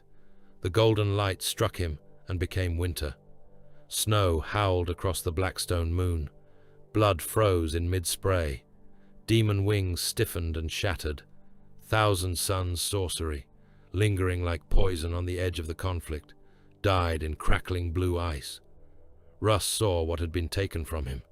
A storm beast, a king of execution, a loyal monster fashioned to kill whatever the Emperor could not permit to live. He saw that he had never been meant to return gentle. He had never been meant to learn peace in the warp. He had been sent into the dark to remember the oldest part of himself, the wolf, the axe, the verdict. He became the executioner storm. His body remained his body, scarred and old and immense, but around it moved the shape of something vast, furred, crowned, and rhymed in lightning. He ran through the champions of chaos and made each death personal. No artillery robbed him. No legionary died unseen. He seized faces, helms, horns, and throats, forced the condemned to meet his eyes, and tore them open, while they knew exactly who had come for them. A bloodthirster descended from the burning sky, axe raised, wings blotting out a column of fleeing guardsmen. Russ met it in the air. He leapt from the corpse of a wrecked knight, struck the demon's chest, and drove it down into the ground hard enough to split the blackstone beneath them. The bloodthirster roared. Russ punched his hand through its jaw, gripped its tongue, and ripped the head sideways until the neck tore open. Black blood geysered over him. He bit into the demon's throat and ripped out a mouthful of burning meat. "Run back to your god," Russ snarled into its dying face. "Tell him I remember the way." Jagatai Khan rode through the wound's radiance and did not slow. The light chased him. That was its mistake. It became wind around him, then lightning, then the endless road beneath wheels, hooves, engines, and the heartbeat of free men who would rather die moving than live in chains. He saw the truth of his making, not as a cage, but as a horizon with teeth. The Emperor had tried to put motion into flesh and command it to serve an empire of walls. That had always been the joke. The Khan laughed. He became the unchained road. Where he rode, distance betrayed the enemy.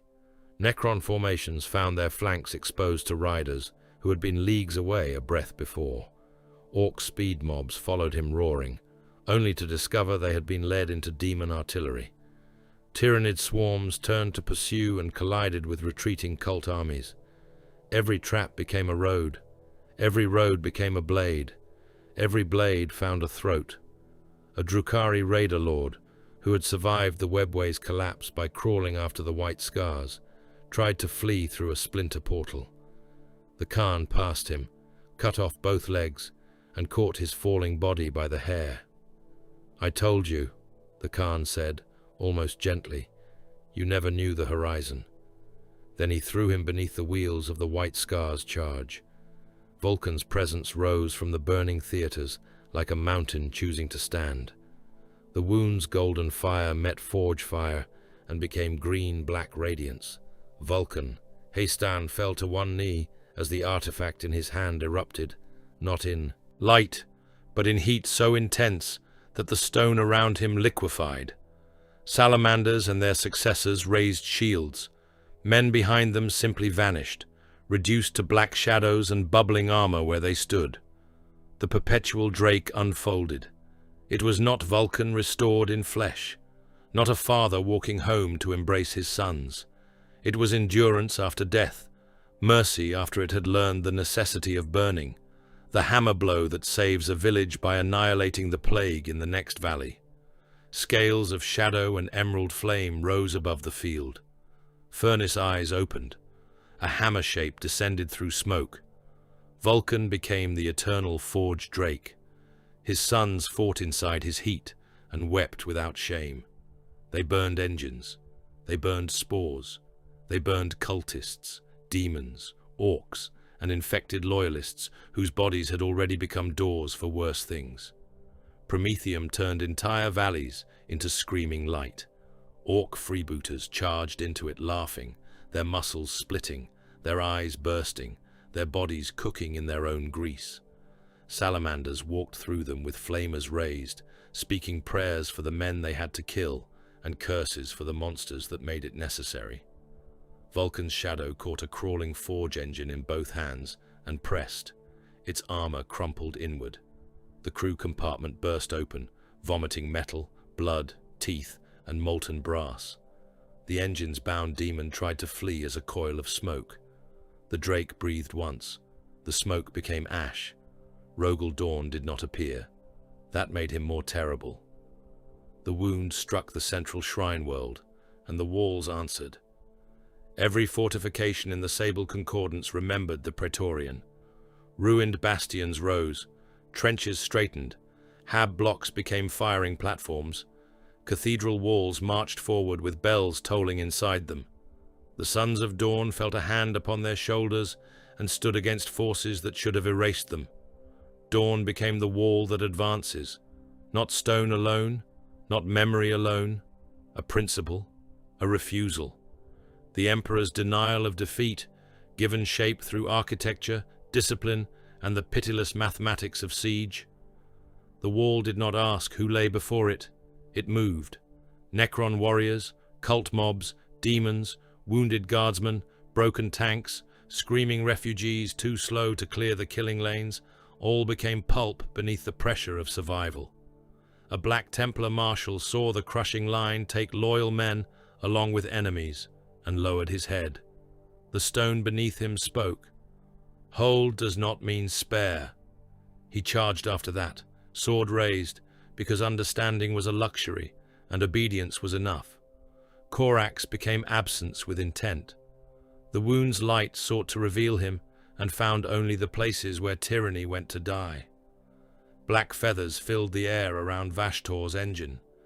Machine priests lost their voices. Dark apostles forgot the names of their gods.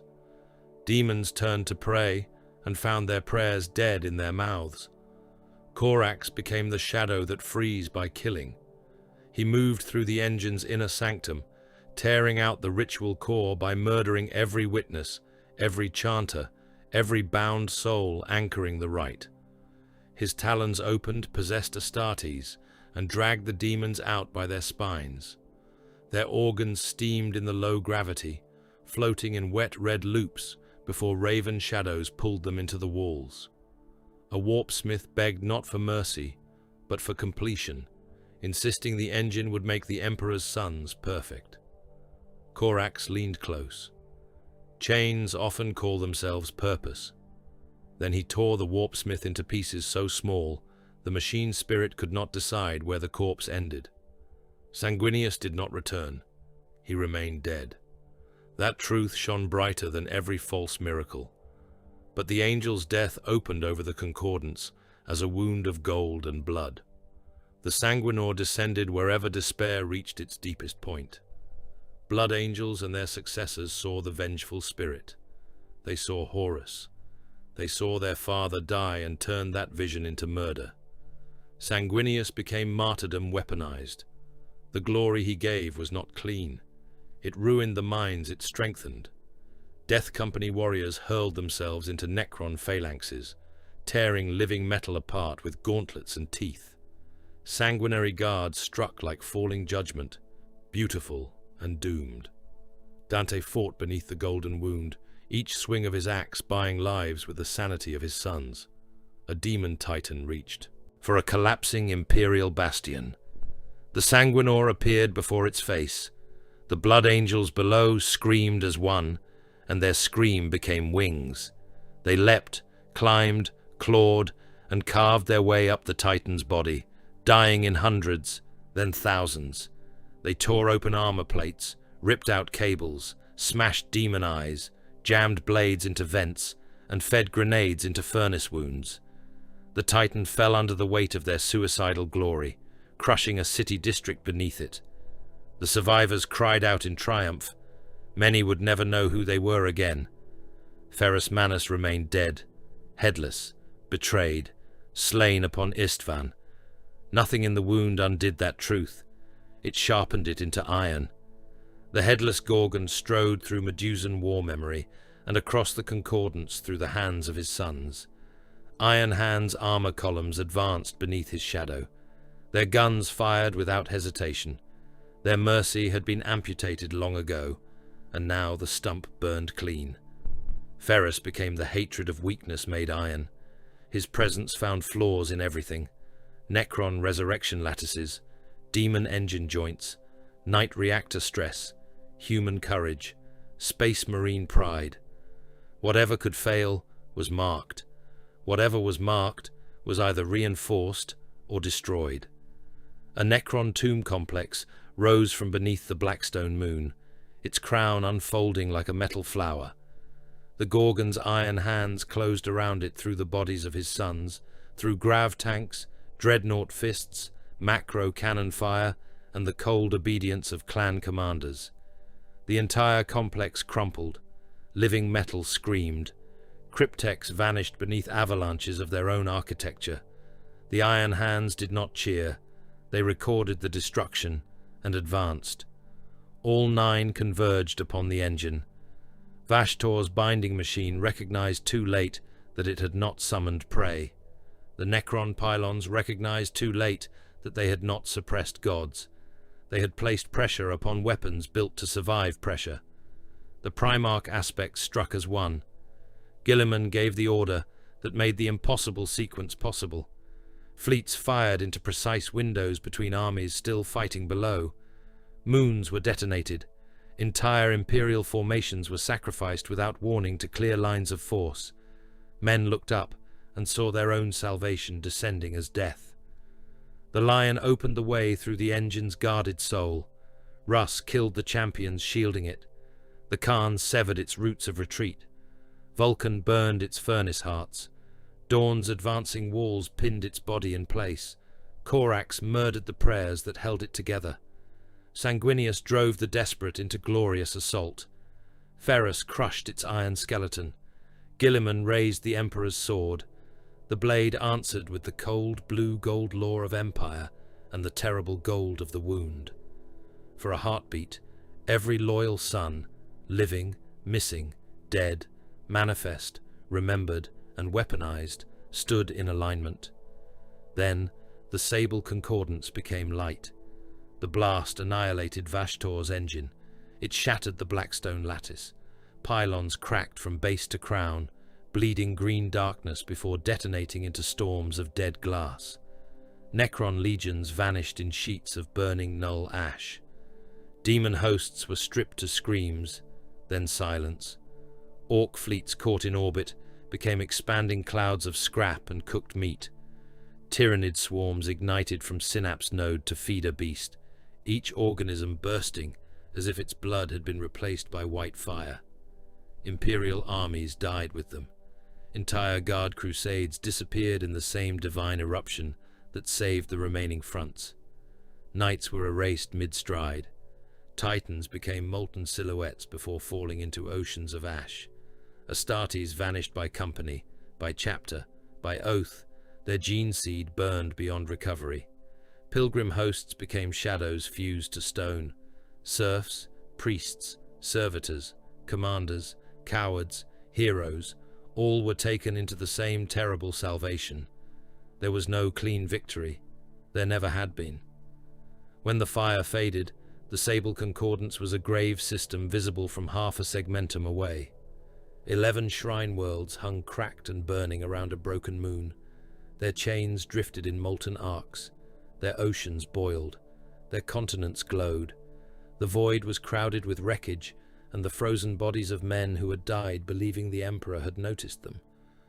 Malchior Rane survived because the sanctity of ashes had been half-shielded behind a corpse moon.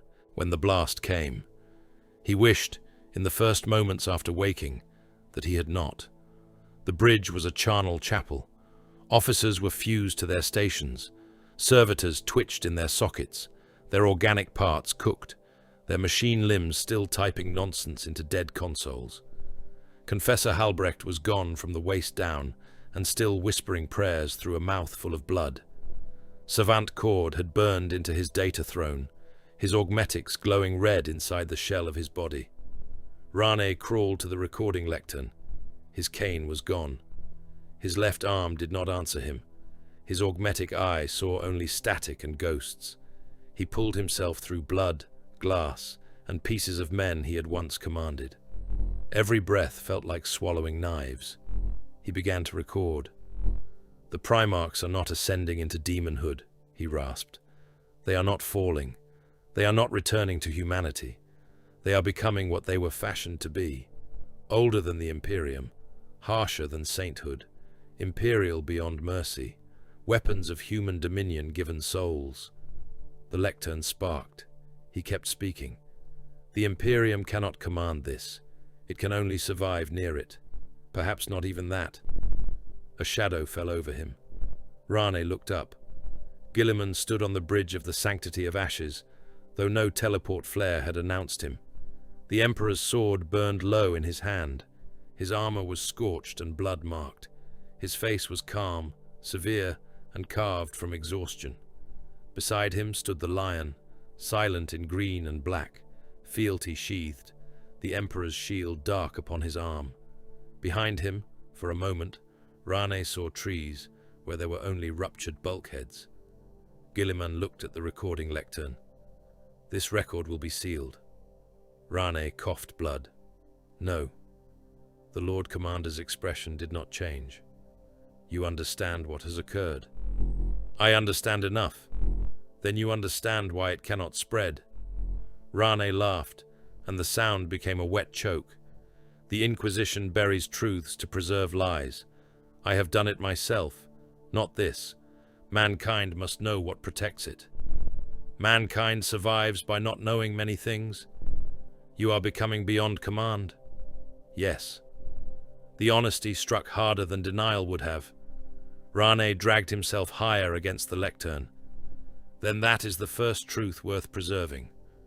Guilliman looked down at him. There was no rage in the Primarch's eyes. That made him more frightening. Then you have mistaken knowledge for duty. Rane's hand closed around his rosette. I am duty. No, Guilliman said. You are a witness. The lion stepped forward. Rane understood then.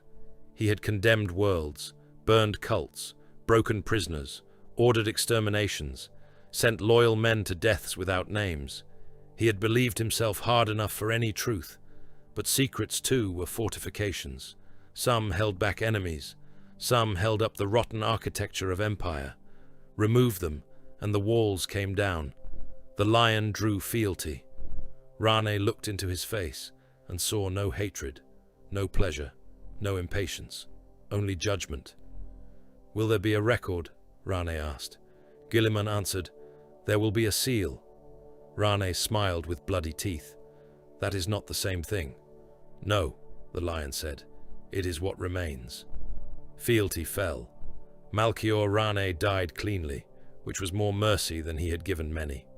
The recording lectern burned a moment later. Its data core melted.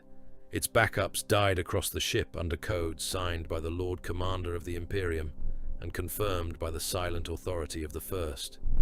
The loyal Primarchs separated after the concordance, not in ceremony, not in brotherhood restored. Such things belonged to kinder ages that had never existed. Guilliman returned to command, colder than before, every order carrying the weight of worlds already measured for sacrifice. The lion vanished into forests that opened where no forest could grow, hunting sins the Imperium needed buried. Russ went back into the storm with blood frozen in his beard. The Khan rode into hidden roads, laughing at every wall that thought itself permanent. Vulcan's shadow withdrew into forge fire, leaving his sons with relics too hot to touch bare-handed. Dawn remained wherever walls refused to fall. Corax returned to the dark where tyrants still preyed. Sanguinius remained dead, and therefore everywhere in the blood of his sons. Ferrus remained headless, and therefore merciless, in the iron hands that carried him. Each had saved mankind. Each had become less human to do it. Each carried a fragment of the Emperor's godlike cruelty, and none could give it back. On Terra, beneath mountains of armor, prayer, machinery, bone, and 10,000 years of sanctioned suffering, the Golden Throne cracked for one heartbeat. Just one. The sound was too small for the High Lords to hear, too deep for the custodians to ignore, too holy for the dying psychers in the chambers below to survive.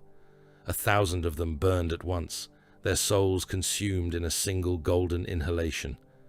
The Astronomicon flared. Across the galaxy, ships translated screaming from the warp.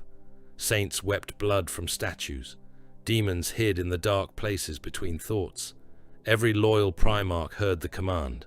Living, missing, dead, changed, all of them. The voice was not kind. It was not fatherly. It was not human enough for either. Prepare the species. The golden throne cracked again, then sealed, as if reality itself had clenched around the wound. I am not done with mankind.